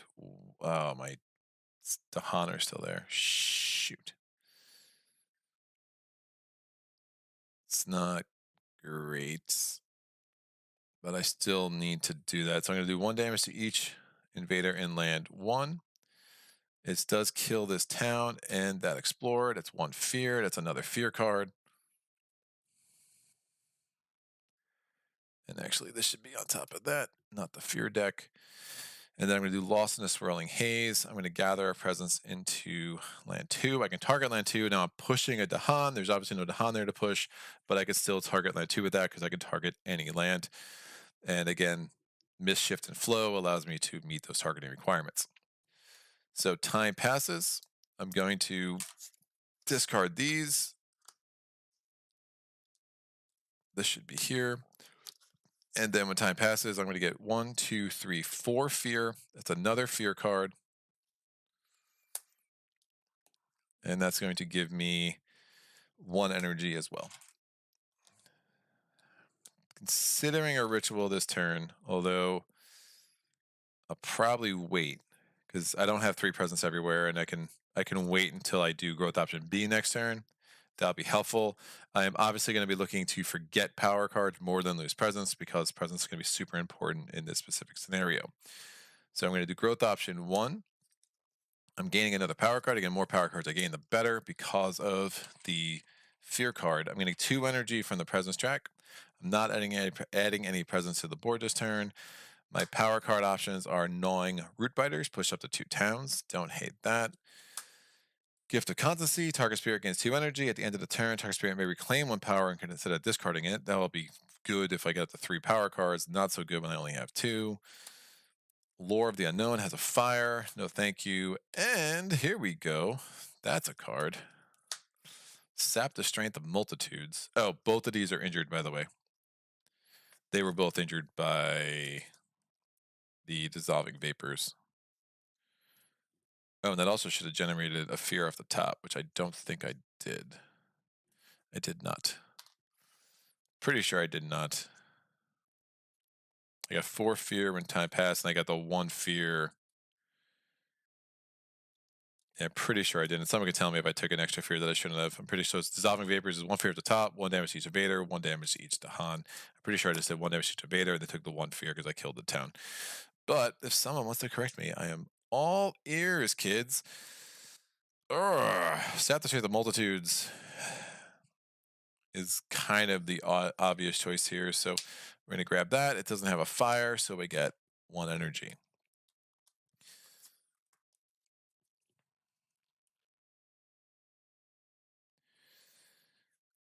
And I think I just use that there instead of preventing them from ravaging. That's going to be like 7,000 towns. 7,000 kids. Count them. Count them up. 7,000. I promise. I'm not triggering my innates. I mean, I'm tempted to do that, but it doesn't trigger my innates at all, so that's bad.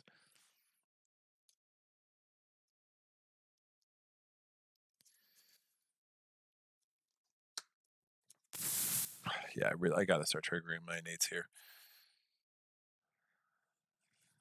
We're gonna do the ritual next turn.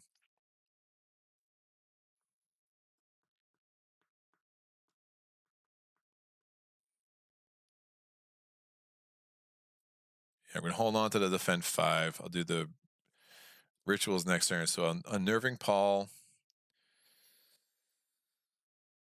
And I want something with an air because then I get suffocating shroud. Fog closing in is also super attractive.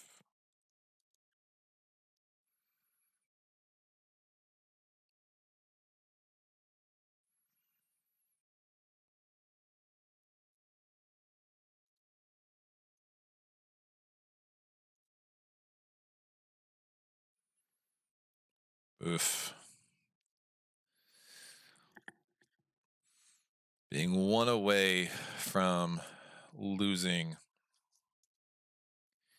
bunch of stuff isn't great. Could defend 8. 2.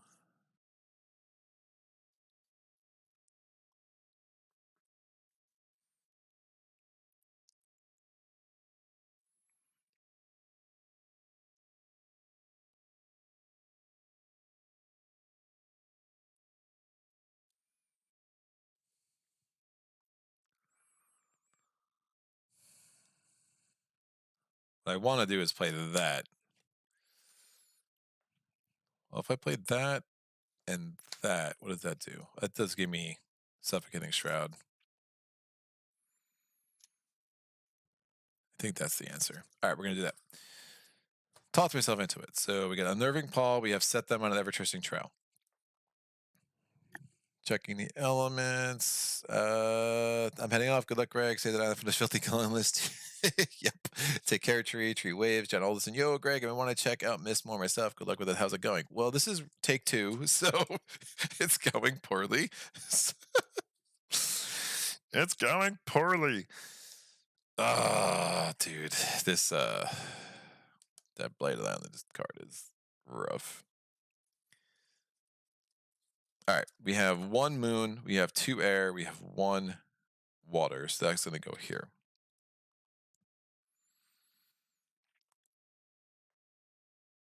I'm going to move this presence here to push this explorer into land 7. And then I'm going to isolate land 5. Isolation's huge against Habsburg. So if this is coastal lands, fine. If it's not coastal lands, I'll just have to put a town on land 3, and it is what it is. But I think that's pretty strong. I'm going to generate a fear off the top, and these 2 invaders in land 1 are just not going to participate in Ravage. I will not be moving any presence.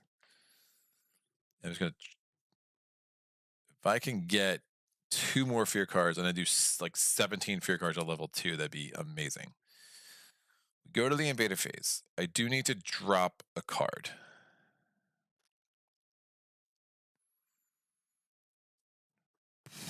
And I'm I'm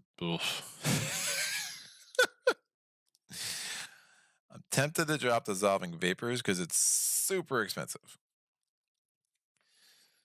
But I also can't drop either of these because I need the 2 air. I do not want to drop Sap the Strength of Multitudes, but I do have 2 defend cards.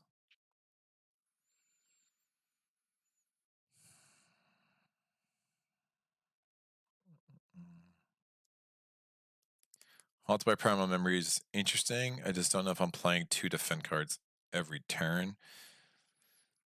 But Sap the Strength, I think I drop it, which is nuts. It's the card I just got, but it doesn't have my elements, except the water, but the water is like the least important one. It's free, but I think whatever I would get from Sap, I could get from Haunted by Primal Memory is better because of the fear generation and the targeting. Ugh. Gross. Yeah, because at some point I'm going to want to get to like the 2nd level of Suffocating Shroud, and maybe even the 3rd. So Sap the Strength is out. I do not want to lose presence. I'm going to need to lose a bunch of presence when I do a ritual next turn. So Blighted Island effect happens. We get to the event card. We are blighted. Farmers seek the dahan for aid. That's freaking great. The dahan are uncertain whether to teach the invaders farming techniques more in tune with the island's life. You recommend that they spurn the invaders or teach the invaders.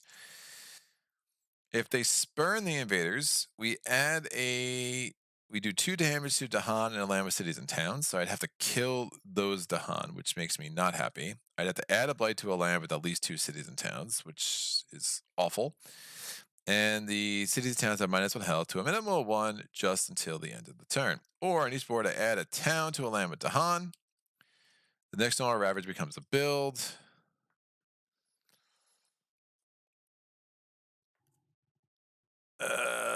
Ravage becomes a build, but it doesn't count as the build step, I don't think, for the purposes of the normal build step. Yeah, so that clarifies that.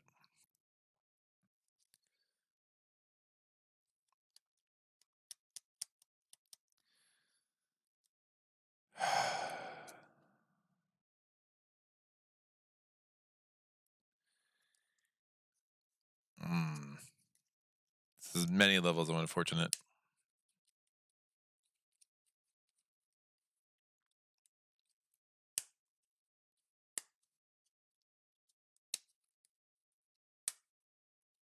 I can't add a blight, so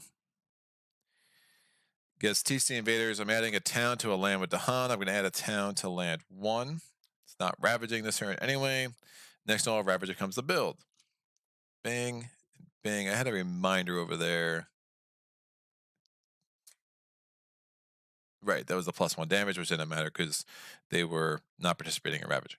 On half of the boards, rounding up, add a disease to a land with both dahan and invaders. Do 2 damage to dahan there. Yikes.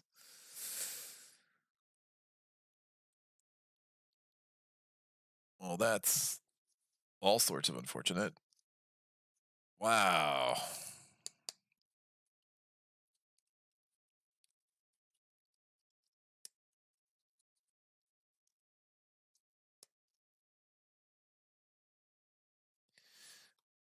I only did 1 damage. That should be on its side. That says 2 health left. I know I didn't do it. I don't think I did 2 damage to that city. Yeah, it just built last turn.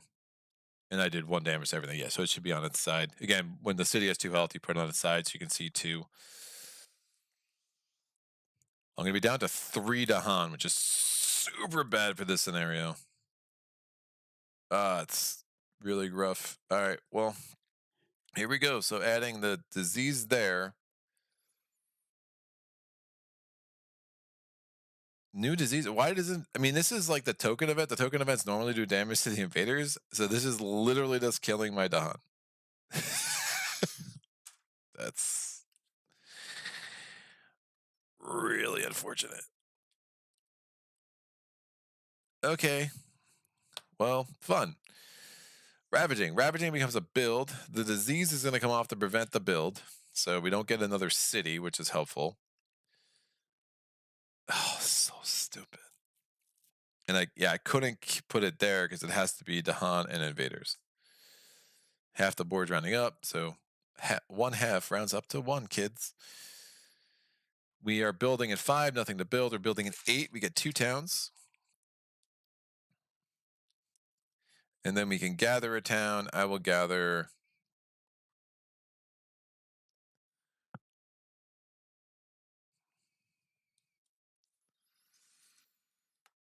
this town. It's now ravaging 9, which is super awesome. We're going to explore into jungles. We get an explorer here, an explorer here. So not the coastal lands card yet. And we have to add a town because the escalation will add the town into 3.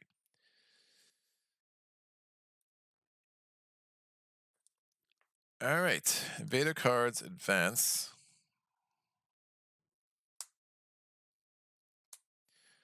We don't have to worry about 5, which is nice. This isolation token comes off. My only slow power is Suffocating Shroud, which I can use for some goodness. This is going to build. Of course it is. I'm going to move this presence here and do a damage. When time passes, I generate 5 fear, and I get 1 energy. So 1 energy, because I have at least 3 lands with injured invaders and my presence, and all 5 of the lands where I have presence have injured invaders, so it's 5 fear, so it's going to be a remainder of 3 and another fear card. It's going to give me 5 fear cards to execute as soon as I do this ritual, which should be in the fast power phase next turn. So that goes away, this goes away. I'm going to do growth option 2. I'm going to get this air element and move a presence ability. And I could put this in a land with, how do I get those 3 dahan?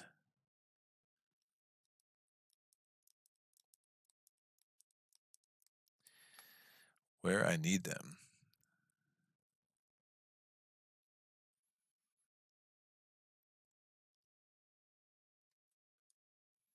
I have the move a presence, so that's a good start. Oh, this dahan are like in the dumbest place.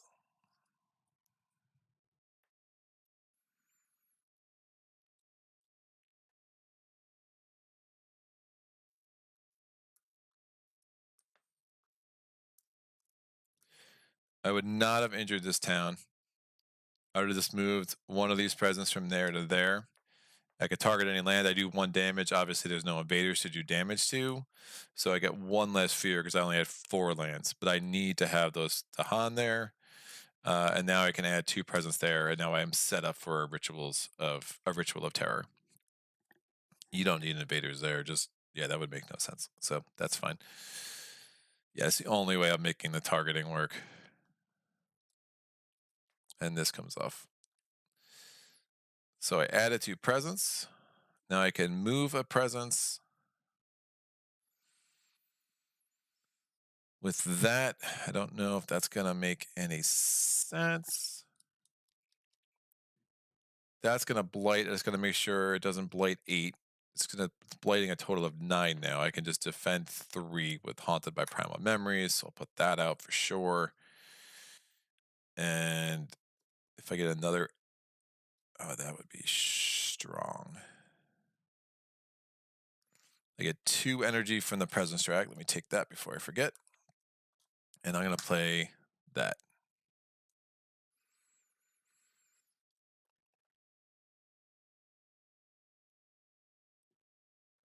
So I'm going to have 1 less fear card this way, but it's just the way it needed to be. I just needed to get that presence in there so I could have the Rituals of Terror set up. So I'm going to do 1 fear at the top of the Haunted by Primal Memories. I'm targeting land 8. I'm defending 3 there, which is 2 away from a sacred site. And that's just going to prevent the auto lose condition. And I have no other fast powers, but I do have 2 moon, 3 air, and 2 water. So I do have the second step of Suffocating Shroud. And I have 2 air and 3 water. Nope, I'm sorry, 2 water. So I have the first step of Lost in the Swirling Haze.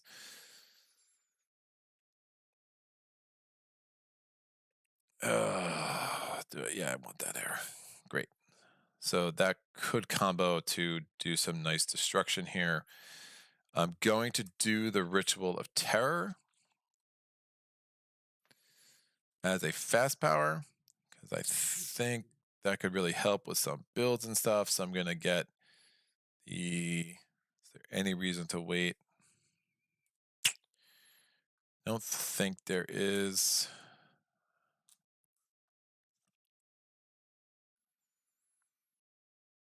I'm going to forget that. All right, so I'm going to,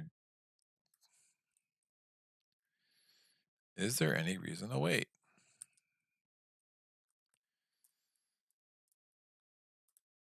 No, I want to get these dahan more spaced out where they might actually do some things. So I'm going to take off 3 presence. I'm going to spend 3 energy. That gets us to terror level 2. These dahan move. I think I forgot. I might have forgotten to do this last turn. So I'm going to move 1 dahan there, 1 dahan there, and 1 dahan here. We are now going to resolve all of these fear cards. There are 5 of them. Terror level 2. Flee from dangerous lands, and each will remove 1 explorer town from a land with badlands, wilds, or dahan. Again, that's why I wanted to move those dahan around. I will remove this town from here. That is good. Number 2, beset by many troubles in each land with badlands, disease, beast, wilds, or strife, or adjacent or 3 or more such tokens. So that's not going to work. If I add something, remember this is a universal effect, so this can keep carrying out. So I'll keep this off the side, but I would be able to defend 5, which is happy to defend 8 there, which would prevent all blight altogether. So if I can get a fear card that puts a token in there, that could be pretty strong. Depart to dangerous lands. Each player removes 1 explorer town from a land with beast, disease, or at least 2 dahan. I can remove this town from here, so that's good. Discord, each player adds a strife in a different land with at least 2 invaders, and each invader takes 1 damage per strife it has.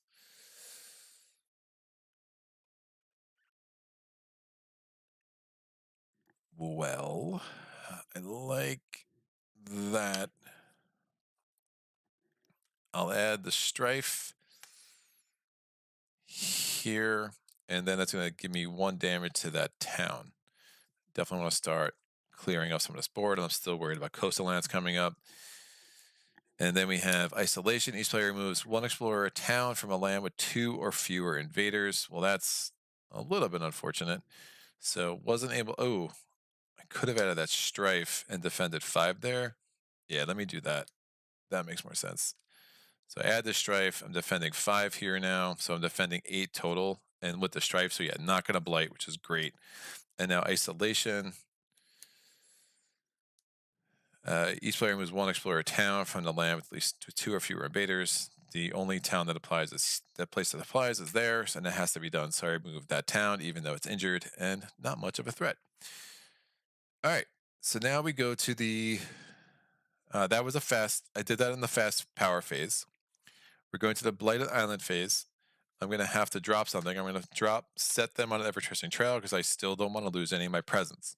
We're going to go to the event card. Investigation of Dangers is terror level 1. We are in terror level 2. Invaders do +3 damage per land when ravaging in lands with presence. Doesn't apply at either 5 or 8, so not a big deal. Each beast destroys 1 explorer. Add a beast to a board without 1. There are no explorers in land 3. Rouse of Spirits. Each spirit with at least 3 dahan wins all its lands. I have 3 dahan. Only 2 of them are in my lands, so unfortunately that didn't work. So that will go there. We do the invader steps. Invaders are going to ravage. They're ravaging 9 here. I'm defended 8. They're actually only ravaging 7 because of that strife. I'm defended 8, so that will come off. And this is gonna, one of these suckers is probably gonna, well, actually I could probably salvage that. Well, I'm gonna destroy some things anyway. So I was thinking, what if I don't want anything to heal? So let me make sure that I use my destruction powers to actually wipe out as much and, you know, prevent lost damage here. All right, so ravaging step is done. We do the build step. We're building 2 towns and 6 because it would have been a city. The disease comes off 2. After the build step, we gather. I'm going to gather. I have to gather this town there, and I will gather this town from here. Yeesh, that's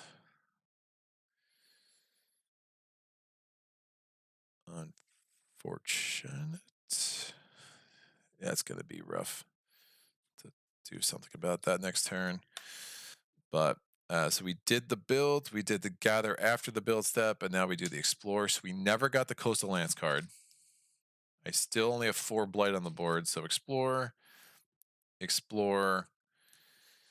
and I have to put a town in a land without towns or blight. That is the only possible place I can put it. So I could put it in 4. I would not want to do that. Obviously, it's about the build there next turn, so I put it over in 3. Checking the comments. Woo! ID Jester, what is the best beginning spirit to learn how to play the game? Yeah, probably River. I agree with that. I mean, part of me wants to say Lightning, but that's like kind of the most common answer, but I think River is slightly better. And Sean says, just my opinion. Yeah, I agree with that. I would say Lightning or River. I mean, Lightning, the nice thing is you don't have to worry about slow or fast, which can prolong your learning curve later, but it helps you get into the game a little quicker. I think that's that. But I played Lightning first. The manual has beginner spirit, so any are really good. I watched some basic tutorial videos. Also, yeah, don't watch my stuff. It's not great. Earth is good for beginners, but Earth is very hard to have much success with, especially as you're learning. But you do learn the importance of defend and how to work that in conjunction with your dahan. I definitely get the base game down first and add Branch of Claw when you're ready for it. Yeah. Do Branch of Claw. Get the basics and add Branch of Claw. Like, this game went from a game I liked to a game I loved because of Branch of Claw. River Surge in the Sunlight was my first spirit I used. I have found that certain spirits don't work well for me just because of my specific playstyle. This is Trevor, and that's absolutely one of the things I love about this game, because I didn't learn how to play some spirits until I watched my friend Steve play them, and I was like, oh, that's how you do that, right? And the same with him. Like, there's something about, like, your personality and how it comes through in the spirits that you just naturally play well. Greg's tutorials are great. It's how I learned to play. Thanks for that comment, John. Yeah, I think some of my earlier stuff could be good, but my earlier stuff, the quality is not great, so there's a trade-off. But some of my later stuff might just look too bananas, because yeah, there's definitely some of these things like don't try at home. Don't try these at home as you're like learning the game. All right.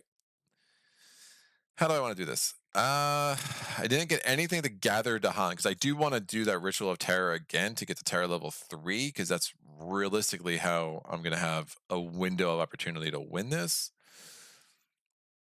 What's risky? Well, a lot of things don't look great.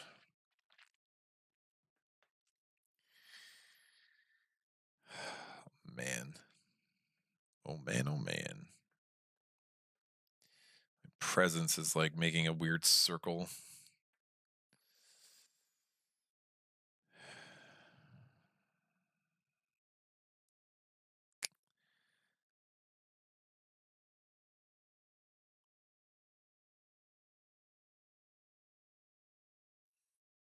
Hmm.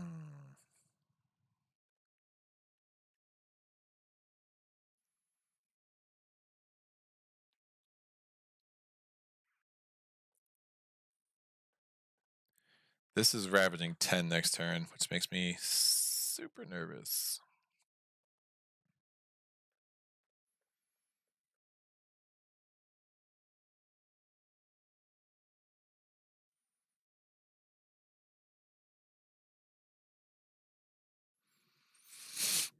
I think I should kill this city, get the 2 fear.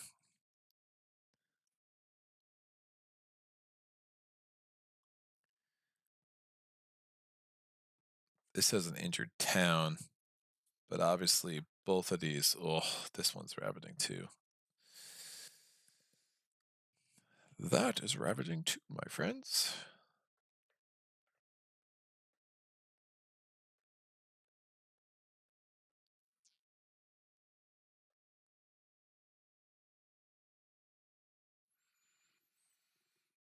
All right, let me do.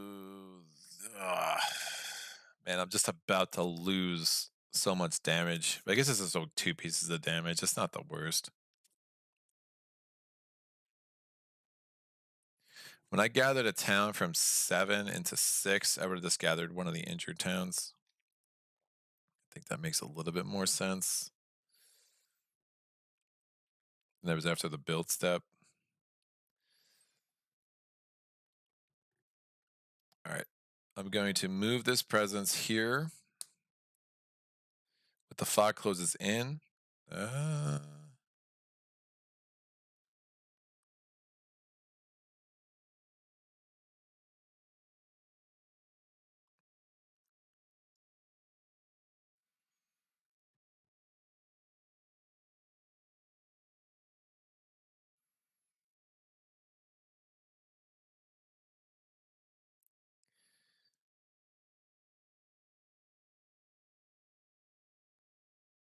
Oh, right.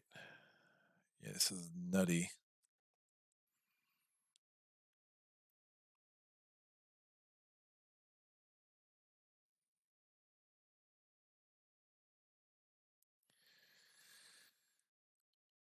And that's going to let me do 1 damage. So, oh, I'm sorry. Huh. I got some choices.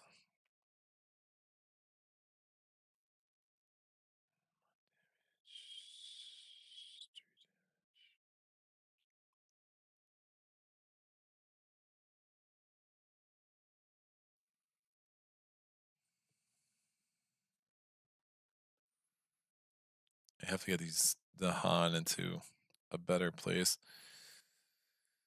They're in a better place.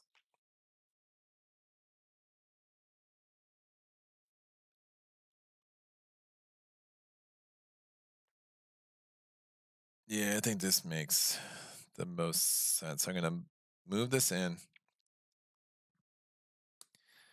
For each adjacent land in my presence, there's 3 of them. I get to damage a different invader. So this injures the city, 2 health left, and kills both these towns. So that's 2 fear, remainder 1. My first terror level 3 fear card. That's from last turn, yeah, because I forgot a card. I'm now going to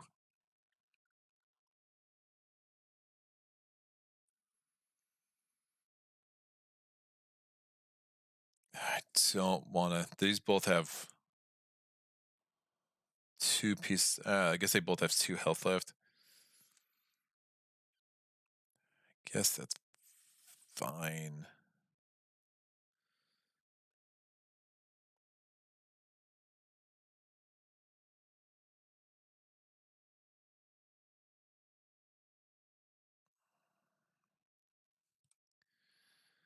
I'm going to do Lost in a Swirling Haze to push up to 1 dahan. Push it here.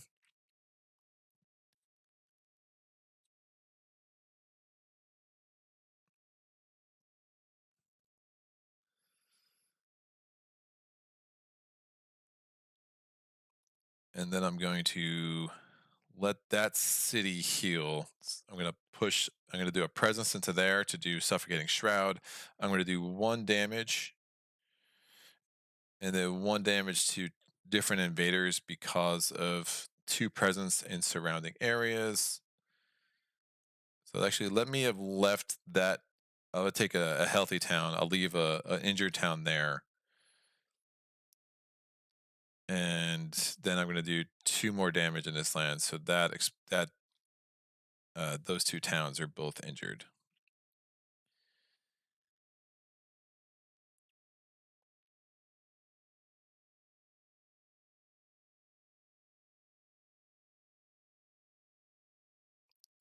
Bleh.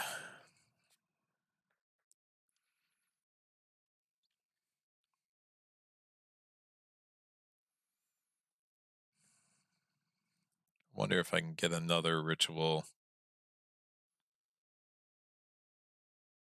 knocked out. Times in the past, I get 3 fear. It's another fear card.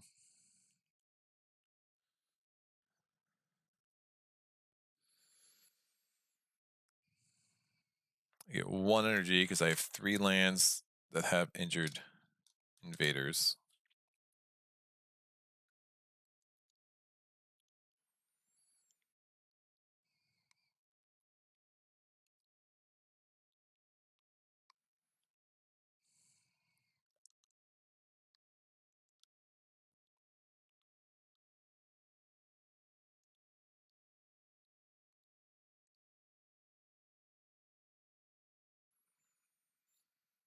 We get 2 presents. I'm going to have to do growth option C. I'm looking at 2 Blight Cascades here, which is a super problem. And no fear cards.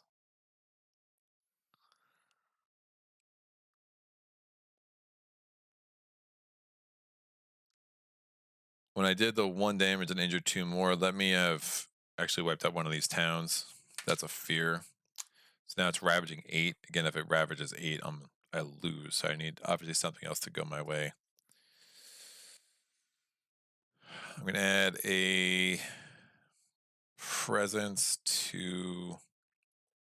Oh, these all go away. Ah, this is a hard scenario. I'm going to add a presence to 7. Might do a ritual as a slow power. I'm going to gain a power card. Renewing Rain is not fast. I need something fast. Ooh. That only targets a land with the haunt. Oh, man.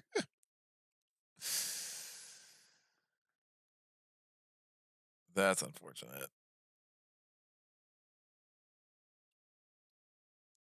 I pushed the dahan out of there with Swirling Haste to get a presence in there. But now I needed the dahan in there for elusive ambushes. Nothing. No fast dahan movement, which is super bad.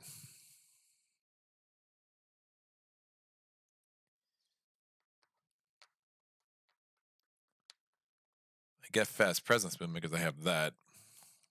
I do not have fast dahan movement.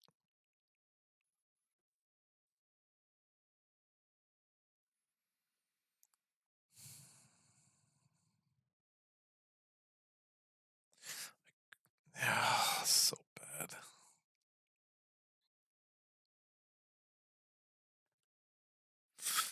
Yeah, that's when I lost those 2 dahan there. It really changed the game.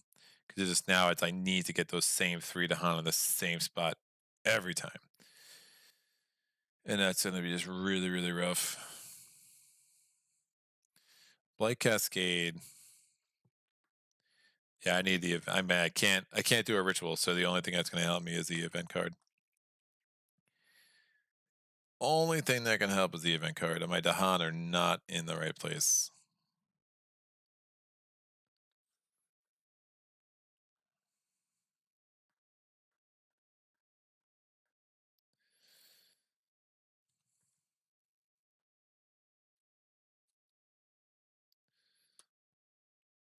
Yikes. I will take elusive ambushes doesn't help.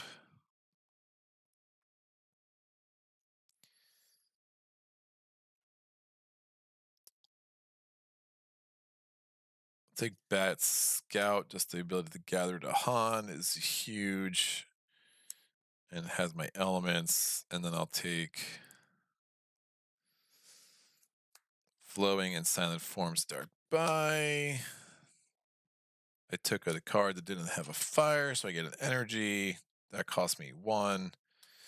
That's going to give me the second step of Suffocating Shroud and the first step of Lost in the Swirling Haze. And I just need one Explorer to get removed. My Beast has always been in the wrong position. I could do a Blight Cascade, but it's the next step that's going to absolutely kill me. So I'm going to forget a card or lose a presence. I'm still wary about losing presence.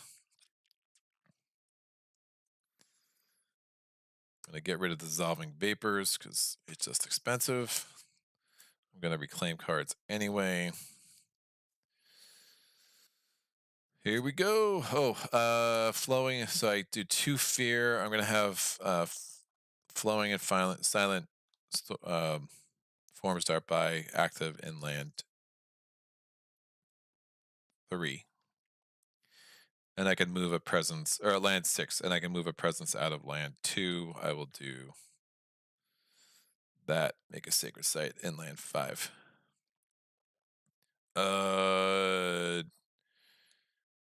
Yeah, that worked. That works. So yes, I did that first using that ability on my player board, spirit board, and then I targeted Flowing and it's targeted land 6, which already had a presence in it. So event card, save me. Nope. Did not save me.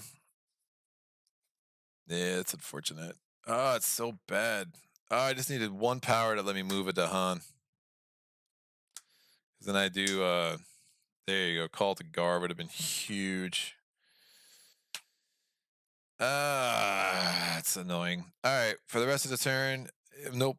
Blight spreads. I had a Blight to a land adjacent to a land with Blight. I mean, whatever. And then it is, I could prevent that by destroying your presence. Obviously can't. And then each beast generates 1 fear if invaders are present. That's that. So there's 3 fear cards. And Coming of Age, added dahan to an inland land with dahan. It's a little bit too late, kids. If that was already there, I would have gotten the fear cards. But now we have to carry out the Ravage. We don't get the fear cards. This is Ravaging 8, so that auto loses me, or I would Blight Cascade, which obviously I do not have enough Blight on the card. So not meant to be. Shroud is just... I cannot win with Shroud on the channel, clearly.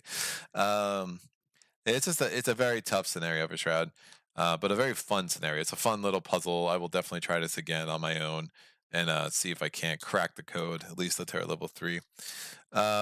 We have it's how I learned too, says Trevor. Yeah, I'm watching all I can to figure it out. Trevor, I found I have better win rate with other spirits like Spread of Rampant Green and Thunder Speaker over the base spirits. That is, yeah. The low complexity spirits are low complexity, and like they're they're just limited. JF says tried Miss last weekend against Habsburg. He's very unique style. I'm not sure if I can find it actually fun. And then gives me a super chat. Thank you so much. It's not a lot, but here it is as promised. Thank you. I appreciate every bit of support I get. I really do. The response the last 2 weeks has been more than I could have expected. Not maybe more than I hoped for, right? But more than I could have expected reasonably. So it's been cool. It's been really cool. I really appreciate it. Yeah, so that's that, man. I'm sad. I'm it's like trying to keep energy up in these things sometimes. It's like, oh, what just happened? At some point you turn that corner with Shroud, right? I mean, if we got to the Terra level 3, it's like each player loses a different land with dahan, 2 damage per dahan there. Each player chooses a different coastal land, gather to 1 dahan, 2 damage per dahan.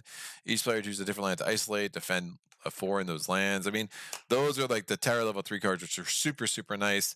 And then it gives us 2 ways to win, right? We either wipe out the cities, which we only had 2 of, or we have the other way to win where we can, which again does make Habsburg a little bit easier for this, for Rituals of Terror. Or you have the other way to win where it's just like, all right, let's just get another ritual together. Let me get 2 more presents on the board, and that would have given me 7 presents. I could sacrifice 3 of them. It just needed to find a way to get my dahan back together, and the only dahan movement I had was Lost and Swirling Haze. There was an argument. It still wouldn't have worked. Uh, Maybe because I was busy trying to limit what was going on in 2 and 6. When I had those 3 dahan where I had them, I could have moved. I could have used the fog closes in to push one and wiped. Oh, that city wouldn't have died though. And then could have used the Lost and Swirling Haze to get them all 3 together. So I had a path to do it, but I felt that that path was sacrificing the fear generation. So even if I did it, there wouldn't have been a lot of fear cards. So what does it matter? And that's kind of like the tactical and strategic decision making that comes to bear in this scenario. But yeah, it's super unfortunate. I don't think the Blood on the card was actually the worst. It just takes so long to get at the three card plays with Shroud, and you don't really have the money for it either. So I mean, I wonder if you did do bottom track, but like that, it I still needed to get that influx of power cards and presence, and the power cards is part of your energy generation because you're getting the fire, you're getting the cards without fire, and you need the 3 energy just to pay for the ritual. So you're kind of like, you have a lot of competing interests, I think, with this scenario and this specific matchup in a way that you normally don't. But it's fun. Um, I think Hasbrook was a good choice because it really helped bring that puzzle to bear. I think Hazard 4 was just absolutely wishful thinking on my part that I could pull that off because again you have the durable mechanic and it just totally rough. Oh, this would have healed, by the way. So yeah, having a bunch of stuff heal that last round was not great. So Mystical Spirit, he is too slow. Yeah, like I'll tell you what, when I play him co-op, I don't find him slow, and that's the interesting part about where this game can really like. I don't like the trend in Spirit Island where it's like I feel like every 6 months there's like this growing sentiment. Oh, the only way to play this game is two-handed, and I'm like I don't agree. I think it's an amazing game both ways. It is swingier true solo for sure, but I think Miss is definitely one of the spirits that, for me personally, I like a lot more true co-op than I do true solo, but I also enjoy a true solo for sure. Clever Swine, I'm trying to learn Downpour now that they reprinted the promos. Yeah, Downpour is fun. It's a little gimmicky, but it's a fun thing to do. There's a lot of spirits like that, and I think the Jagged Earth spirits, especially, where I like them all, but if someone's telling me, "Hey, I can only buy Branch and Claw, or I can buy Jagged Earth," like I still say Branch and Claw. It just feels like it completes the game better to me, and Jagged Earth adds extra. And like the Jagged Earth spirits are cool, but they all feel a little gimmicky. Um, like I still love Trickster and I love Vengeance, but they all kind of have a thing, right? And I think that makes sense, right? But they're not as versatile, I think, as some of the earlier spirits. But like Rivers has a thing, right? But like Finder, Volcano, you know, just feel a little bit like one tracky to me. But I mean, then you have Fractured Days is just bananas. I mean, Starlight's obviously like a build a spirit, do whatever you want. So it's not true for all of them. But again, those are the two very high complexity spirits. They're absolutely bananas. I just got the tail end of this one, but it's interesting just because I just watched your Silent Mistress France last night, which was another epic loss. Well, I think that one was like I had like 0 health from the fear cards. I think it was like one of the worst. Like, just like I kind of had things set up and I could never turn the corner. Sean says, "Nice try." Lord Harl says, "Miss is such a tricky balancing act and could so often feel like you're at the mercy of the draw." Absolutely. And then when you're not even getting the draw because I can't get the fear cards, I couldn't do that second ritual, which is super bad.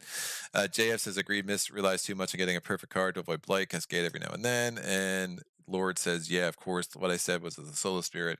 Multiplayer opens a lot of opportunities." Great point, by the way. It's like they're two different games, solo player and multiplayer. Yeah, they really are. It's a magical game.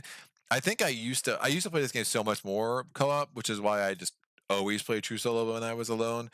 My friend group still loves this game, but we just have so many other games that we're like trying out now and playing some more co-op competitive games and kind of branching into other things. So it's like, hey, when I'm playing Spirit Island, I enjoy mixing it up and throwing in the two-handed playthroughs. And the they do better on the channel. I'm not gonna lie. It's like, so I guess true solo does seem to be the minority. Um, and then like it's like the three like never-ending conversations in Spirit Island. It's like events, no events, like balance boards, thematic boards, or multiplayer true solo. It just never go away, and it's just because the game's so damn good. Like, however you want to play it, whatever you find fun, just do what you want to do, right? I don't like the thematic boards. I find them not good. Like, that's just me. It's not my thing. Um, you know, balance just makes more sense to me. I don't like playing without events. I find it too chessy, but that's just me, right? I'll still play it again. I mean, it's one of the next Spirit Island playthroughs. Within the next 2 months, I'll have a two-handed no events playthrough. Absolutely guaranteed. So that's just, something that's on my radar. But Lord House says, right. ID Jester says, new players, should I play with just one or two? Horace says, true. I think one, personally, I would play one spirit until you're winning at like an adversary level 3. Like, maybe not England level 3, but like, I mean, if you're Prussia level 3, and then it's, to me, that's like, hey, that spirit well enough that the idea of adding a second spirit's cool, right? Because otherwise, I think the analysis paralysis, unless you're just like naturally a genius at this game. But for me, like, I'm so glad. Like, every time I got a new spirit, I would play it um, until I would play. I took it against each of the 7 adversaries. Well, this is Jagged Earth, right? I played it once against each of the 7 adversaries and just moved up the rankings. And once I was beating a level 4, whatever, then I was like, all right, cool. And then I started playing, a lot more two-handed. But JF says, with the events, if with Jagged Earth, if only Branch of Claw, no events. I get that from JF. That's actually not a bad point. I never minded the events. I always liked them. That's even when I just had Branch and Claw. But those Branch and Claw events by themselves, that's a brutal deck, man. That is definitely some things that will make you hate your life. It's so bad. So that's actually a really good point. I still like events more than no events, even with just Branch and Claw. But those Branch and Claw events are not your friend. So it is what it is. They're a lot more muted and do filter into the game a lot better when you have a bigger deck that kind of balances them out, for sure. Lord Harrell, I'd say get your bearings, stick to the low complexity spirits in the base game, but yeah, stick to one. Rocket says, yeah, I vote for one also. Jester says, thanks guys, good info for sure. So here we are, 2 losses.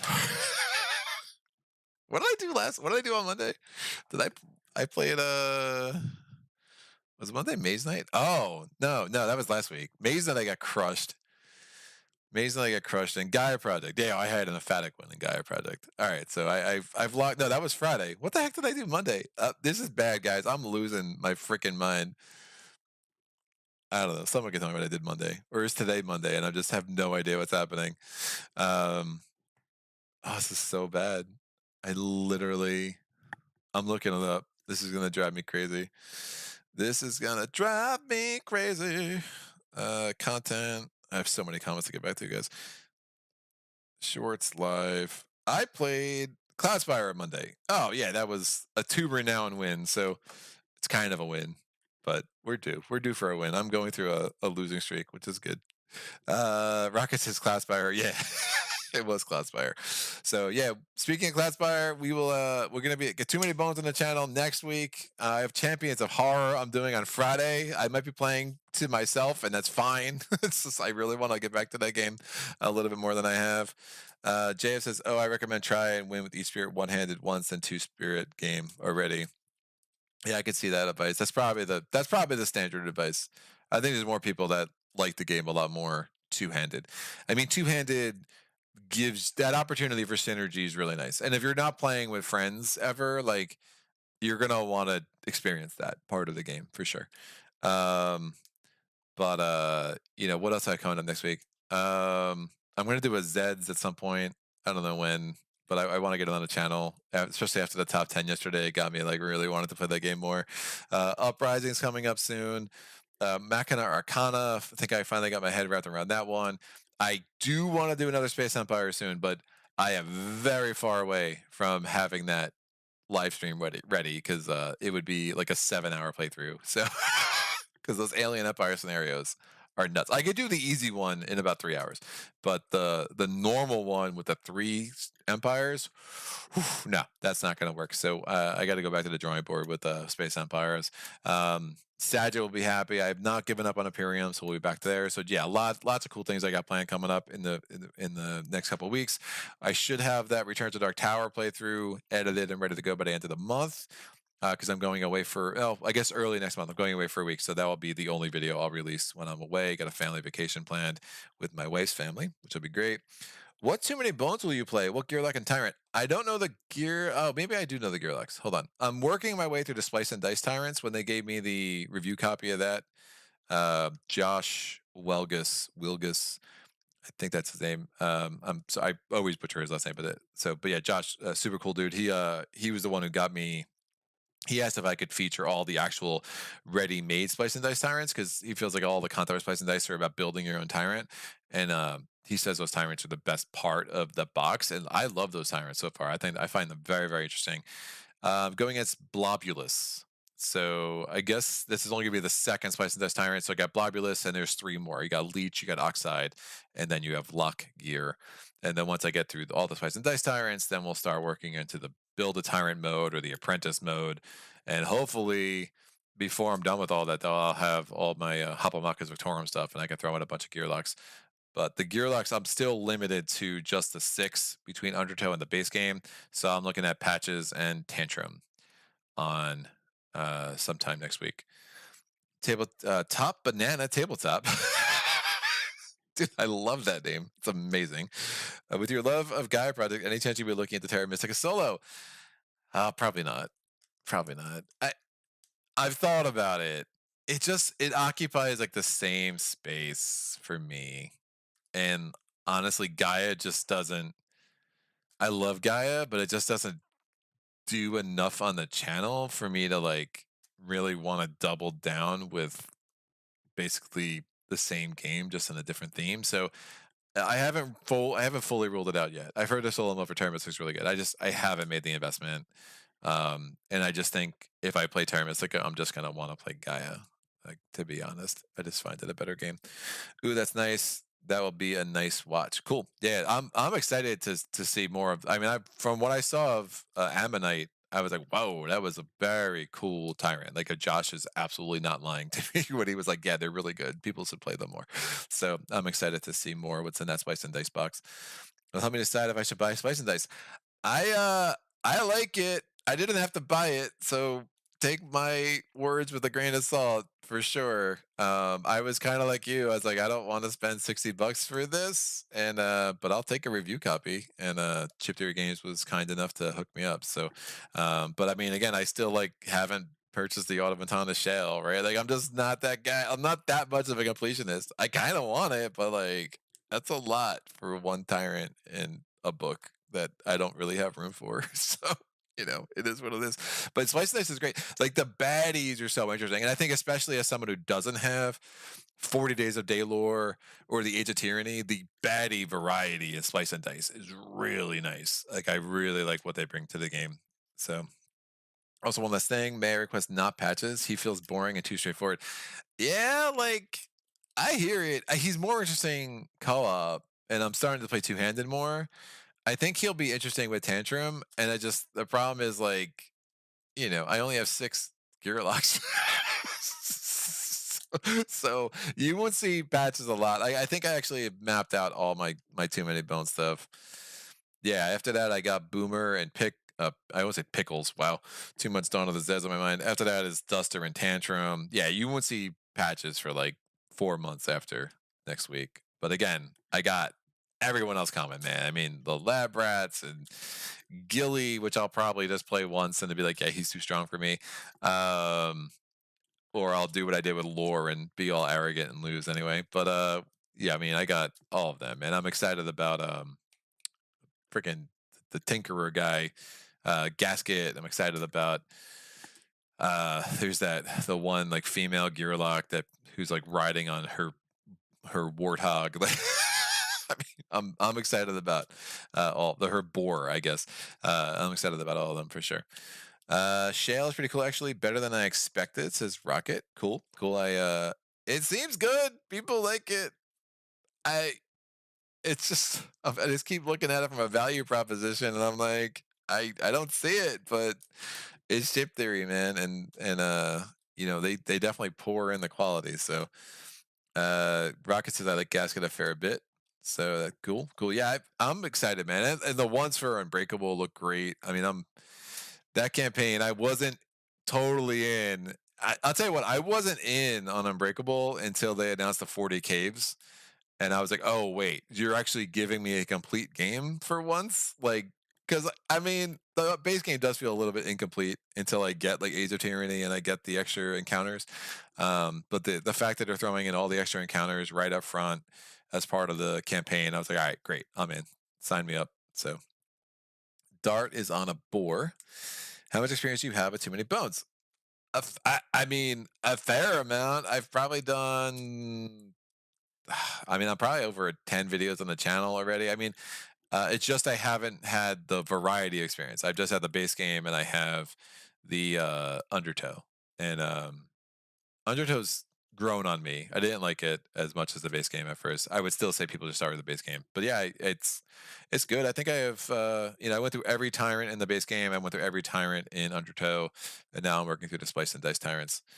What I don't own now after the Kickstarter is Gilly to OP, Tink and Dart too weak. Age of Tyranny, Spice and Dice is already too much content. Can't play all. It's nuts. I'm with you, JF. And I think that's the tough thing in this hobby, right? Like, if you like a game, you kind of want all of it, but like if you like a lot of games, like the more you do that, the less the return on investment, because you're just not going to have the time to play. Again, the game that I did that the most, and I regret it now, is as I said before, is Arkham Horror, the card game. I still love the first 3 cycles of that game, but everything since, like, I don't think it's improved my experience of the game. It's given me good times with friends, but I just don't like those campaigns, and I don't like, other than Innsmouth. Innsmouth is worth it, I guess, but like, I mean, the rest of it, it's just too many cards. It's not as, just it felt a little bit like raw. And now, like, you have like such a ridiculous collection of investigator cards. I just always feel too strong now, and I feel like it's not the game I want it to be. Whereas before, it used to be a super challenge, and now it's like, well, if I build my deck right, it's this kind of silly, the things you can build off. My most excited is Rage of Tyranny. I want to see the tyrants as a real threat. Yeah. Oh, I mean, some of them, like the Goblin Queen, she's already a real threat enough. I hate her final encounter. I think that's a garbage encounter. Um, there's some I don't like. Nom's kind of a miss for me. Like, I get what they were trying to do. I just don't think it's like, hey, here's this intro campaign. Oh, play with your friends. Oh, now it's just one at a time, and it's like, ah. So like, what I want it to be is like my great. Hey, here's a quick way to learn to experience the game, but then it just kind of falls flat. Like, the end always falls flat. Rocket says they have said no more Team Any Bones content, and this is it other than some potential small stuff. I think they'll always do the promos, but it does seem like they're pretty serious about closing off Too Many Bones. It also, like, I haven't heard anything about more Cloudspire stuff, so I wonder, you know, what their plan is for the future. Like, I mean, I know they're really leaning hard at this Elden Ring thing. They put a lot at the burn cycle. I mean, Hoplomachus. Did you look at it? Yeah, what's up, Black Cheval? I looked at Autumn Tunnel Shale. I just could not pull the the trigger on it. Like, um, I'm close. I am. I think that's gonna be one. Like, if they send me a review copy, I will gladly put it on the channel and probably tell everyone how great it is. But I don't see myself investing in it personally. Um, but you know, it is what it is. It's supposed to. It is. I just. I can't. Like. I've seen it, and I'm like, it just feels like not made for me. I feel like I'd like it, but not enough to justify the purchase. To be quite honest. Oh, we have the same feeling. I have Marvel Champions. I prefer to play Spirit Island and Too Many Bones and group games. So the new packs feel kind of useless to me now. Yeah. The collectible card games, man. It's like I was talking to like when I did that thing with Luke Hector last week, and he's like in on Marvel, he's in on the Legendary series, he's in on Lord of the Rings, he's in on Arkham. And it's like, whoa, like I'm impressed. Like I marvel at it. But I also like the never for me. Like I mean, I have the Lord of the Rings base box just because I want to like learn it and play it. I'll probably get it on the channel at some point, but I don't have any interest in investing. I'd like to play Marvel once. I don't have any interest in investing there. I mean, I'm looking at my Arkham collection, and it's always like that cautionary tale of like, yeah, I'm good. I got enough LCG stuff forever. But do you know the things included in the games? Um, I mean, just from small spoilers, I know there's like more baddies there and more loot and some stuff. I mean, it's too many bones, right? Like they always have a way of making things cool, right? It's Shift Theory games. It's how they work. It's how they operate. It's like the scavenger hunts, right? Like the riddles. All of it's cool. Like, but is it that much of a difference maker to how I'm going to experience a game that I feel the need to have it? No. Like I never bought any of the promos. Like I'm just not that guy. Like I'm like, all right, cool. Like this is like a neat thing, right? If I see this card in this stack of loot once in 5 games, great.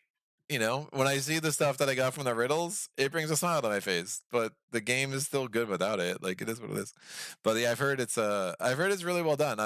It has to be right. Like it's they put a lot of development to that. ID Jester, how about some Arkham Horror board game second edition? One of the best games ever. I would like to play the second edition. I played Arkham Horror the board game third edition, and I thought it was garbage. Like garbage is an overstatement. I thought that it was a poor approximation of the card game.